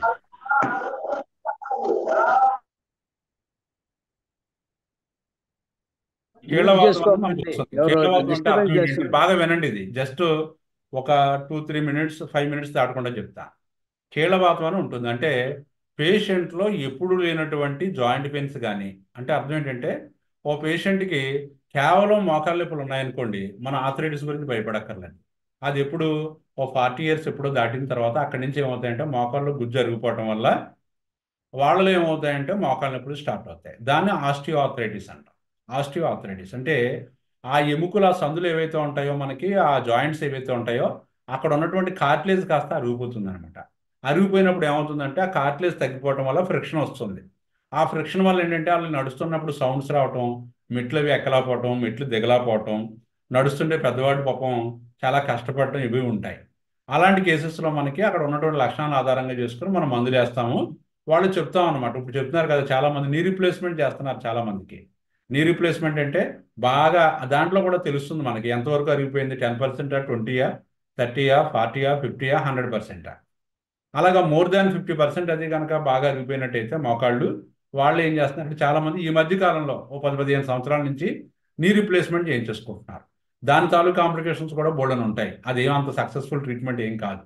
కానీ ఇంకో దారి లేక వాళ్ళు చేయించుకుంటారు. మీరు బాగా మందులు వేసి బాగా తగ్గిస్తే మీ దగ్గర బాగా తగ్గుతాయి, అది వేరే విషయం, దాన్ని పక్కన పెట్టేసాడు. మనం హోమియోపతిలో అలాంటి కేసెస్లో ముఖ్యంగా రూస్టాక్స్, అలాగే రోటా, ఇలాంటి మందులు చాలా ఉన్నాయి మన హోమియోపతిలో. అలాంటి మందులు వేసి మనం తగ్గిస్తాం, బాగా తగ్గుతాయి ఇవన్నీ కూడా. అది వేరే. అలా కాకుండా ఆర్థరైటిస్ అని కీళ్ళవాతం అనమాట. ఆర్థరైటిస్ ఒక మాటలో చెప్పాలంటే కీళ్ళవాతం. కీళ్ళవాతం అనుభూతులకి మనకేంటంటే ముఖ్యంగా కొద్ది మందిలో ఈ వేళ్ళు అవి నొప్పులు వస్తూ ఉంటాయి. కొద్ది మందిలో ఈ వేళ్ళు కాలి వేళ్ళు కానీ చేతుల వేళ్ళు కానీ వాపులు వచ్చేస్తాయి. వాపులు వచ్చేసి ఈ చీలమండలు అవి కూడా మనకి ఏమవుతాయంటే బాగా వాపులు వచ్చేస్తాయి. వాపులు వచ్చేసి డిఫార్మిటీస్కి వచ్చేసి వాళ్ళు సరిగా నడకలో తేడా వస్తుంది. అవండి, అలాగే వాళ్ళ యొక్క నడకలో తేడా వస్తుంది. అంతేకాకుండా సరిగా నడవలేరు, కూర్చుని పైకి లేవలేరు, వాళ్ళు పనులు చేసుకోలేరు, ఒక పెన్న సరిగా పట్టుకోలేరు, టైప్ కొట్టలేరు, అన్నీ కూడా ఇబ్బందులే. అలాంటి కేసెస్ మన దగ్గరకు వచ్చినప్పుడు వీడికి ఏంటి ఏ రకమైన కీళ్ళవాతం ఉందని తెలుసుకోవడం కోసం మనం ఏం చేస్తామంటే కొన్ని రకాలైనటువంటి టెస్టులు చేయిస్తాం. ఆ టెస్టులో ముఖ్యంగా ఏంటంటే సిఆర్పి ఒకటి, ఏఎస్ఓ టైటర్ ఒకటి, నెక్స్ట్ సీరం యూరిక్ యాసిడ్ ఒకటి, నెక్స్ట్ ఏంటంటే ఆర్ఏ ఫ్యాక్టర్ ఒకటి. ఈ 4 రకాలైన టెస్టులు చేయిస్తాం. ఈ 4 రకాలైనటువంటి టెస్టులు చేయించినప్పుడు వాడికి ఏ రకమైనటువంటి కీళ్ళవాతం ఉందనేది మనకు తెలుస్తుంది. అందులో ముఖ్యంగా ఏంటంటే ఆర్ఏ ఫ్యాక్టర్ కనుక పాజిటివ్ ఉన్నట్టయితే మనం దాన్ని రొమటాయిడ్ ఆర్థరైటిస్ అంటాం. ఆ కేసుని ఏమని చెప్తాం మనం? Rheumatoid arthritis. దీంట్లో ఏమవుతుందంటే రొమటాయిడ్ ఆర్థరైటిస్లో ఇది పక్కన పెట్టండి, తర్వాత లాస్ట్లో చెప్తా. అలా కాకుండా సీరం యూరిక్ యాసిడ్ అని ఒకటి ఉంటుంది. సీరం యూరిక్ యాసిడ్ ఇది సాధారణంగా ఏంటంటే మనకి 7 కంటే ఎక్కువ ఉండకూడదు. ఇది ఎలా ఉండాలి? నార్మల్ బిలో 7 ఉన్నట్టయితే నార్మల్. అది కంటే ఎక్కువ ఉన్నట్టయితే ఏమవుతుందంటే వీళ్ళలో మరి యూరిక్ యాసిడ్ ఎక్కువ ఉండటం వల్ల వాళ్ళు ఏమవుతుందంటే ఈ చేతి వేళ్ళు, కాళ్ళు వేళ్ళు బాగా నొప్పులు వచ్చేస్తూ ఉంటాయి. మిగతా జాయింట్స్ పెద్ద ఉండవు, చేతి వేళ్ళు, కాలు వేళ్ళు, ఆ చీలమండలు, లేకపోతే యాంకిల్ జాయింట్స్ బాగా స్వెల్లింగ్ వచ్చేసి వాపులా వచ్చేసి బాగా నొప్పులు వచ్చేస్తూ ఉంటాయి. వీళ్ళకి ఏంటంటే మనం యూరిక్ యాసిడ్ ఎక్కువ పెరిగిపోయింది కాబట్టి మనం ఏం చేస్తాం అంటే వాళ్ళకి డైట్ అడ్వైజ్ చేస్తాం. నాన్ వెజిటేరియన్ ఫుడ్ బాగా తగ్గించేయండి అని చెప్తాం. నాన్ వెజిటేరియన్ ఫుడ్ కనుక బాగా తగ్గిస్తే మొత్తం అన్ని కీళ్ళవాతాల్లో కూడా నాన్ వెజిటేరియన్ ఫుడ్ మానేయాలన్నమాట. వాళ్ళు కనుక నాన్ వెజ్ ప్రియులు ఉండే నాకు అసలు అన్నం దిగదు నాన్ వెజ్ తినకపోతే అనుకున్నట్టయితే మీరు చేపలు ఒకటి, ఫిష్ ఒకటి, ఎగ్ ఒకటి, రెండింటిని అడ్వైజ్ చేయొచ్చు. ఫిష్, ఎగ్ ఈ రెండింటి వల్ల పెద్ద ఇబ్బంది ఉండదు. కానీ ఎగ్ కూడా మానేస్తే ఫిష్ అడ్వైజ్ చేయొచ్చు, ఎందుకంటే ఎగ్ కూడా ప్రోటీనే కదా. అందువల్ల ఏమవుతుందంటే ప్రోటీన్ యొక్క ఎండ్ ప్రోడక్ట్ ఈ నాన్ వెజ్లో చికెన్, మటన్ ఇలాంటివి తినడంలో ఎండ్ ప్రోడక్ట్ యూరిక్ యాసిడ్గా మారిపోయి ఆ యూరిక్ యాసిడ్ కాస్త క్రిస్టల్ రూపంలో జాయింట్స్లో పెరిగిపోద్ది అనమాట. వెజిటేరియన్లో అయితే పప్పులు, కందిపప్పులు, ఇలాంటి పప్పులు అనమాట. అందువల్ల వీళ్ళని ప్రోటీన్ ఫుడ్ బాగా తగ్గించమని చెప్పాలి. ముఖ్యంగా ఈ ప్రోటీన్ ఫుడ్ వెజిటేరియన్ కంటే కూడా నాన్ వెజ్ చాలా డేంజరస్. దీంట్లో నొప్పులు బాగా పెరిగిపోతాయి. ఫస్ట్ మీరు అక్కడ పేషెంట్ని ఆ రిస్ట్రిక్షన్ పెట్టాలి. సెకండ్ ఏంటంటే మీకు వీళ్ళకి మనకి ఎప్పుడైతే ఆ జాయింట్స్ అవి వాపులు వచ్చేసాయో అది ఆ యూరిక్ యాసిడ్ లెవెల్స్ బాగా పెరగటం వల్ల మనకి ఆ కీళ్ళవాతం వచ్చింది కాబట్టి దీన్ని ఏమని చెప్తూ ఉంటాం మనం మన పరిభాషలో గౌట్ ఆర్థరైటిస్. అంటే ఈ చేతి బొటన వేళ్ళు, కాలు బొటన వేళ్ళు, చేతి వేళ్ళు, కాలు వేళ్ళు ఇవన్నీ కూడా వాపులు వచ్చేసి బాగా అన్బేరబుల్గా పెయిన్స్ వచ్చేసి బాగా ఇబ్బంది పడతాయి. దీన్ని గౌట్ ఆర్థరైటిస్. దాని టెస్ట్ ఏంటి? Uric acid. అలా కాకుండా ఏఎస్ఓ టైటర్ అని ఒకటి ఉంటుంది. ఇది కనుక పాజిటివ్ వచ్చినట్టయితే ఇది సాధారణంగా ఏమవుతుందంటే 2 రకాల బ్యాక్టీరియాలు ఉంటాయి. ఒకటి స్ట్రిప్టోకాకస్, రెండోది స్టెఫైలోకాకస్. ఈ 2 బ్యాక్టీరియాలు కూడా సాధారణంగా 14 సంవత్సరాల వయసులో ఉన్నప్పుడు ఇవి ఆ పిల్లాన్ని కాస్త ఎఫెక్ట్ చేస్తాయి అన్నమాట. దానివల్ల జ్వరాలు వస్తూ ఉంటాయి. పేరెంట్స్ ఏం చేస్తుంటారంటే చాలా అతమాను జ్వరాలు వస్తున్నాయని వాళ్ళు ఏం చేస్తారంటే ఆ హాస్పిటల్కి అది తీసుకెళ్ళినప్పుడు యాంటీబయాటిక్స్, దానికి సంబంధించిన పెయిన్ కిల్లర్స్, లేకపోతే యాంటీపైరెక్సిల్ టాబ్లెట్స్ అంటే ఇవి ఉన్నాయి కదా, డోలో ఇలాంటివి, ఇవన్నీ వేయటం వల్ల జ్వరం అలా తగ్గుతుంది. ఒక స్టేజ్కి వచ్చిన తర్వాత జాయింట్ పెయిన్స్ వస్తుంటాయి. అక్కడి నుంచి ఎప్పుడు జ్వరం వచ్చినా సరే జాయింట్ పెయిన్స్ వచ్చేస్తుంటాయి. వచ్చినప్పుడు ఈ టెస్ట్ కనుక పాజిటివ్ వచ్చినట్టయితే వాళ్ళు ఏం చేస్తారంటే పూర్వం అయితే పెన్సిలిన్ ఇంజెక్షన్ ఇచ్చేవారు. వీళ్ళకి పెన్సిలిన్ ఇంజెక్షన్ని అక్కడ ఏదో 6 lakhs 12 lakhs ఉంటుంది అవసరాన్ని బట్టి అక్కడ ఏం చేసేవారంటే 20 years వాడమని చెప్పేవారు. ఈ బ్యాక్టీరియా కంట్రోల్ అవడానికి ఈ పెన్సిలిన్ ఇంజెక్షన్ 20 years వాడమని చెప్పేవారు. వీళ్ళలో చాలామంది ఏం చేస్తారంటే ఈ 4 కోర్స్ అని కొన్నాళ్ళు వాడేసిన తర్వాత మానేస్తారు. అప్పుడు ఏమవుతుందంటే ఈ బ్యాక్టీరియా కాస్త గుండె చేరుతుంది అనమాట. గుండెకు చేరిన తర్వాత గుండెలో మనకి వాల్వ్స్ ఉంటాయి. అయోర్టిక్ వాల్వ్, మైట్రల్ వాల్వ్, ఇలాంటి చాలా వాల్వ్స్ ఉంటాయి. ఆ గుండె యొక్క కవాటాల్లోకి చేరి అక్కడ ఏమవుతుందంటే ఒక మనకి ఇవి ఉంటాయి కదా, దాన్ని ఏమంటారు, తేనెపట్టు ఏ రకంగా, అది తేనెపట్టు గూడు పెట్టినట్టు కానీ, లేకపోతే కందిరేగ గూడు ఎలా పెడుతుంది, చిన్న మట్టిలాగా ఎలా పెంచుకుంటా పోద్ది అనమాట. అలాగే ఏమవుద్దంటే ఆ కవాటాల మీద ఇది ఏం చేస్తుంటే క్యాల్సిఫికేషన్ చేసేస్తూ ఉంటుంది. అలా చేసేస్తుంటే కవాటాలు కాస్త నేరో అయిపోతాయి. నేరో అయిపోయిన తర్వాత రక్తం కాస్త అది పంప్ చేసినప్పుడు హార్ట్ ఎదరికెళ్ళవలసింది వెనక తన్నేటు, లేకపోతే లీక్ అయిపోవటం ఉంటుంది. లీక్ అయిపోతే స్టెనోసిస్ అంటారు, వెనక్కి వచ్చేస్తే రిగర్జిటేషన్ అంటారు. ఇలాంటి 2 కంప్లైంట్స్ మనకి ఆ గుండెకి సంబంధించిన ఎకో టెస్ట్ చేసినప్పుడు దాంట్లో కనిపిస్తాయి అనమాట. అది రాను ఈ ఏసోటైటర్ని కనుక మనం నెగిటివ్లో తెచ్చుకోపోయినట్టయితే హార్ట్ ఎఫెక్ట్ అవుతుంది. అలాంటి వాళ్ళు ఏమవుతుందంటే భవిష్యత్తులో గుండె యొక్క వాల్వ్స్ మార్పించుకోవాల్సి వస్తుంది అనమాట. అంటే రిప్లేస్ చేసుకోవాల్సి వస్తుంది. ఇది ఒక రకమైనటువంటి కీలవాతం. మూడోది సిఆర్పి అనేది ఏంటంటే మనకి ఇన్ఫెక్షన్ ఏ రేంజ్లో ఉన్నదని చెప్తా ఉంటుంది అనమాట. చాలా హై, ఇది నార్మల్ వాల్యూ ఎంత అంటే 6 వరకు ఉంటుంది. ఇది ఎంత అంటే మనకి 200 అనమాట, బిలో 200. ఇది ఏసోటైటర్ అంతా బిలో 200. సిఆర్పి ఎంత అంటే మనకి 6 లోపల ఉండాలి. బిలో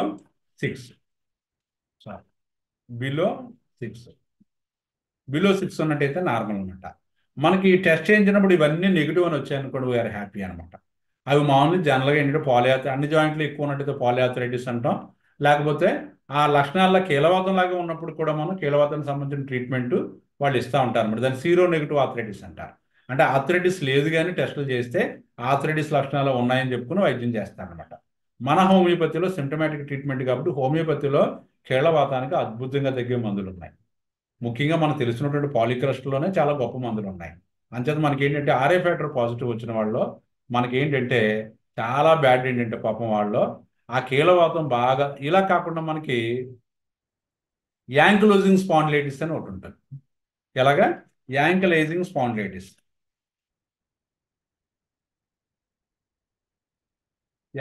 స్పాండిలైటిస్ అని ఇది ఒక రకమైనటువంటి కంప్లైంట్ అనమాట. దీనికి ఏంటంటే ఇది కూడా ఒక రకమైనటువంటి ఆటోఇమ్యూన్ డిజార్డర్. దీన్ని HLA-B27 అని ఒక టెస్ట్ ఉంటుంది అనమాట.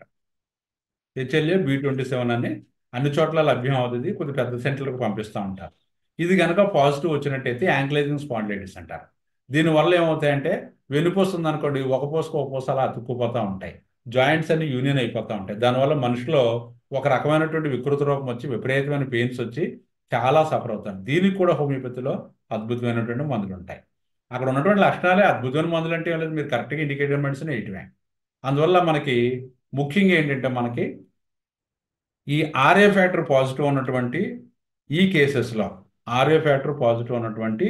ఈ కేసెస్లో మనం ఏం చేస్తామంటే మన హోమియోపతిలో మనం వాళ్ళు వాడేటువంటి మందులన్నీ కూడా జాగ్రత్తగా తగ్గించమని చెప్పి ఆ స్టెరాయిడ్స్ అవి కూడా మీరు కరెక్ట్గా ఇండికేటెడ్ అని మందు ఇచ్చి, పెయిన్ కిల్లర్ వాళ్ళు వాడుతున్నట్టయితే ఒకేసారి మనం దాన్ని ట్యాప్ చేసేయకుండా నెమ్మదిగా తగ్గించుకోమని చెప్పి మీరు అలా ఇచ్చినట్టయితే చాలా అద్భుతంగా తగ్గుతుంది అనమాట.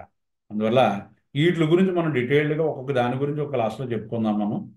అందువల్ల ఏంటంటే ఇంకేమైనా డౌట్స్ ఉన్నాయా సార్? డీనోట్ అవుతుందని చెప్పారు కదా సార్, ఇది వ్యాక్సిన్స్ వల్ల అపిస్, అప్పుడు మనకి కోవిడ్ ఇంజెక్షన్ కూడా డీనోట్ అవుతుందా సార్ అది వేస్తే? ఎందుకంటే అది కోవిడ్లో ఏంటంటే అంటే మీకు ఏంటంటే అక్కడ ఎలా అంటే వ్యాక్సినేషన్ ఆఫ్టర్ ఎఫెక్ట్స్ అనే దాంట్లో ముఖ్యంగా మనకి సల్ఫర్ ఒకటి, తూజా ఒకటి బాగా పనిచేస్తాయి. బాగా ఎక్కువ గ్రేడింగ్ రెమెడీస్ ఎపిస్ కంటే కూడా సల్ఫర్ ఒకటి, తూజా ఒకటి. అందువల్ల ముఖ్యంగా నేను ఒక కేసు చెప్తాను మీకు. ఎలా అంటే కోవిడ్ వచ్చిన తర్వాత ఒక ఆయనకి నిద్రపడడం మానేశాను. కోవిడ్ వచ్చిన తర్వాత కంప్లీట్గా స్లీప్ లాస్ అనమాట. నేను సల్ఫర్ ఇస్తే అక్కడి నుంచి అంటే అతనికి కోవిడ్ ఇంజెక్షన్స్ కూడా చేయించుకున్నాను. నేను ఏం చేశాను, వ్యాక్సినేషన్ ఆఫ్టర్ సైడ్ ఎఫెక్ట్స్ అని తీసుకుని ఆ కోవిడ్ ఇంజెక్షన్స్ అవి చేయించుకున్న తర్వాత అప్పుడు సైడ్ ఎఫెక్ట్స్ ఆఫ్టర్ వ్యాక్సినేషన్ అని తీసుకుని ఆ నిద్రలేమి దాన్ని బట్టి నేను ఏం చేశాను, సల్ఫర్ ఇస్తే తగ్గింది. కొద్దిమందిలో కొన్ని కంప్లైంట్స్ ఇప్పుడు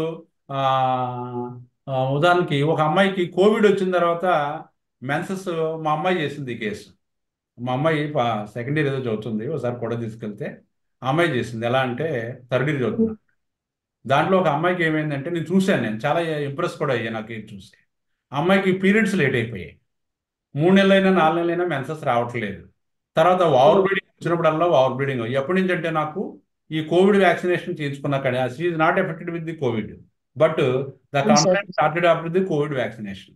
అప్పుడు తూజా వర్ణం ఇస్తే దాంతో మొత్తం అంతా కూడా సెట్ అయిపోయాను. అందువల్ల వ్యాక్సినేషన్ సైడ్ ఎఫెక్ట్స్లో ముఖ్యంగా మనం తూజా ఒకటి, సల్ఫర్ ఒకటి, ఎపిస్ ఒకటి, మెలాండ్రిన్ మందు ఉంది అదొకటి, ఇలా మనకు కొన్ని మందులు ఇండికేట్ అవుతాయి. అక్కడ ఉన్న లక్షణాలను బట్టి మనం చేసుకోవచ్చు. ఓకేనా? Okay sir, thank you sir. Okay, thank you sir. Sir sir sir RA factor ఉంటే గానీ యూరిక్ యాసిడ్ ఉంటే గానీ మెడిసిన్ ఏం రాదు సార్? అవి తర్వాత చెప్తాను అవన్నీ కూడా. ఇది చాలా పెద్ద ప్రాసెస్, ఇది చిన్న విషయం కాదు. ఇది ఏంటంటే మనకి కీళ్ళవాతంలో రకాలు చెప్పాను, దానికి ఏ కీళ్ళవాతం చెప్పుకున్నాం, ఆ కీళ్ళవాతానికి సంబంధించిన టెస్టులు చెప్పుకున్నాం, అంతే కదా. ఆస్టియోట్ టైటర్ అయినా చాలా మందిలో ఉంటా ఉంది సార్. ఏఎస్ఓ టైటర్ అనేది చాలా మందిలో ఉంటుంది. ఆర్ఏ ఫ్యాక్టర్ రెండు ఉంటున్నాయి. ఉంటాయి, ఆర్ఏ ఫ్యాక్టర్ ఎక్కువ ఉంటాయండి. బాగా మనకు బయట చాలా మంది కేసులు చాలా ఆర్ఏ ఫ్యాక్టర్తో సఫర్ అవుతున్నారు. మన హోమియోపతిలో కూడా చాలా అద్భుతంగా తగ్గే మందులు ఉన్నాయి. నేను తర్వాత మనం ఆ ప్రాసెస్ గురించి చెప్పుకున్నప్పుడు చెప్పుకుందాం. Thank you sir, very much. తప్పనిసరిగా అమ్మా చేస్తాను. అమ్మా ఏంటంటారు సార్? తూజా మెలాండ్రినం చెప్పారు కదా. So sulphur sir rheumatism arthritis difference ఏమైనా ఉందా? రొమాటిజం అంటే అదే సార్, రొమటైడ్ ఆర్థరైటిస్ అనే రొమాటిజం అంటాం. కేవలం అంటే ఉంది అంతే. అక్కడ మనం ఆ పేరుని బట్టి ఇప్పుడు రొమటైడ్ ఆర్థరైటిస్ అంటే ఆర్ఏ ఫ్యాక్టర్ పాజిటివ్ ఉంటే రొమటైడ్ ఆర్థరైటిస్ అంటాం.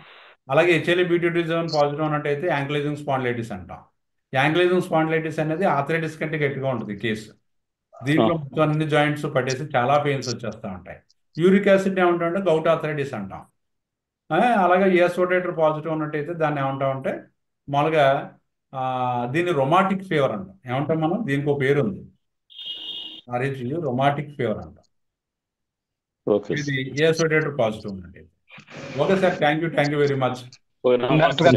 చాలా బాగుంది డాక్టర్ గారు, చాలా బాగుంది, అద్భుతంగా ఉంది class. Sir thank you very much, చాలా బాగుంది.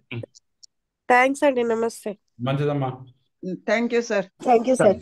థ్యాంక్ యూ అమ్మా. సార్ సరస్వరిలా ప్లీజ్ చేస్తాను తప్పనిసరిగా. వాసుదేవ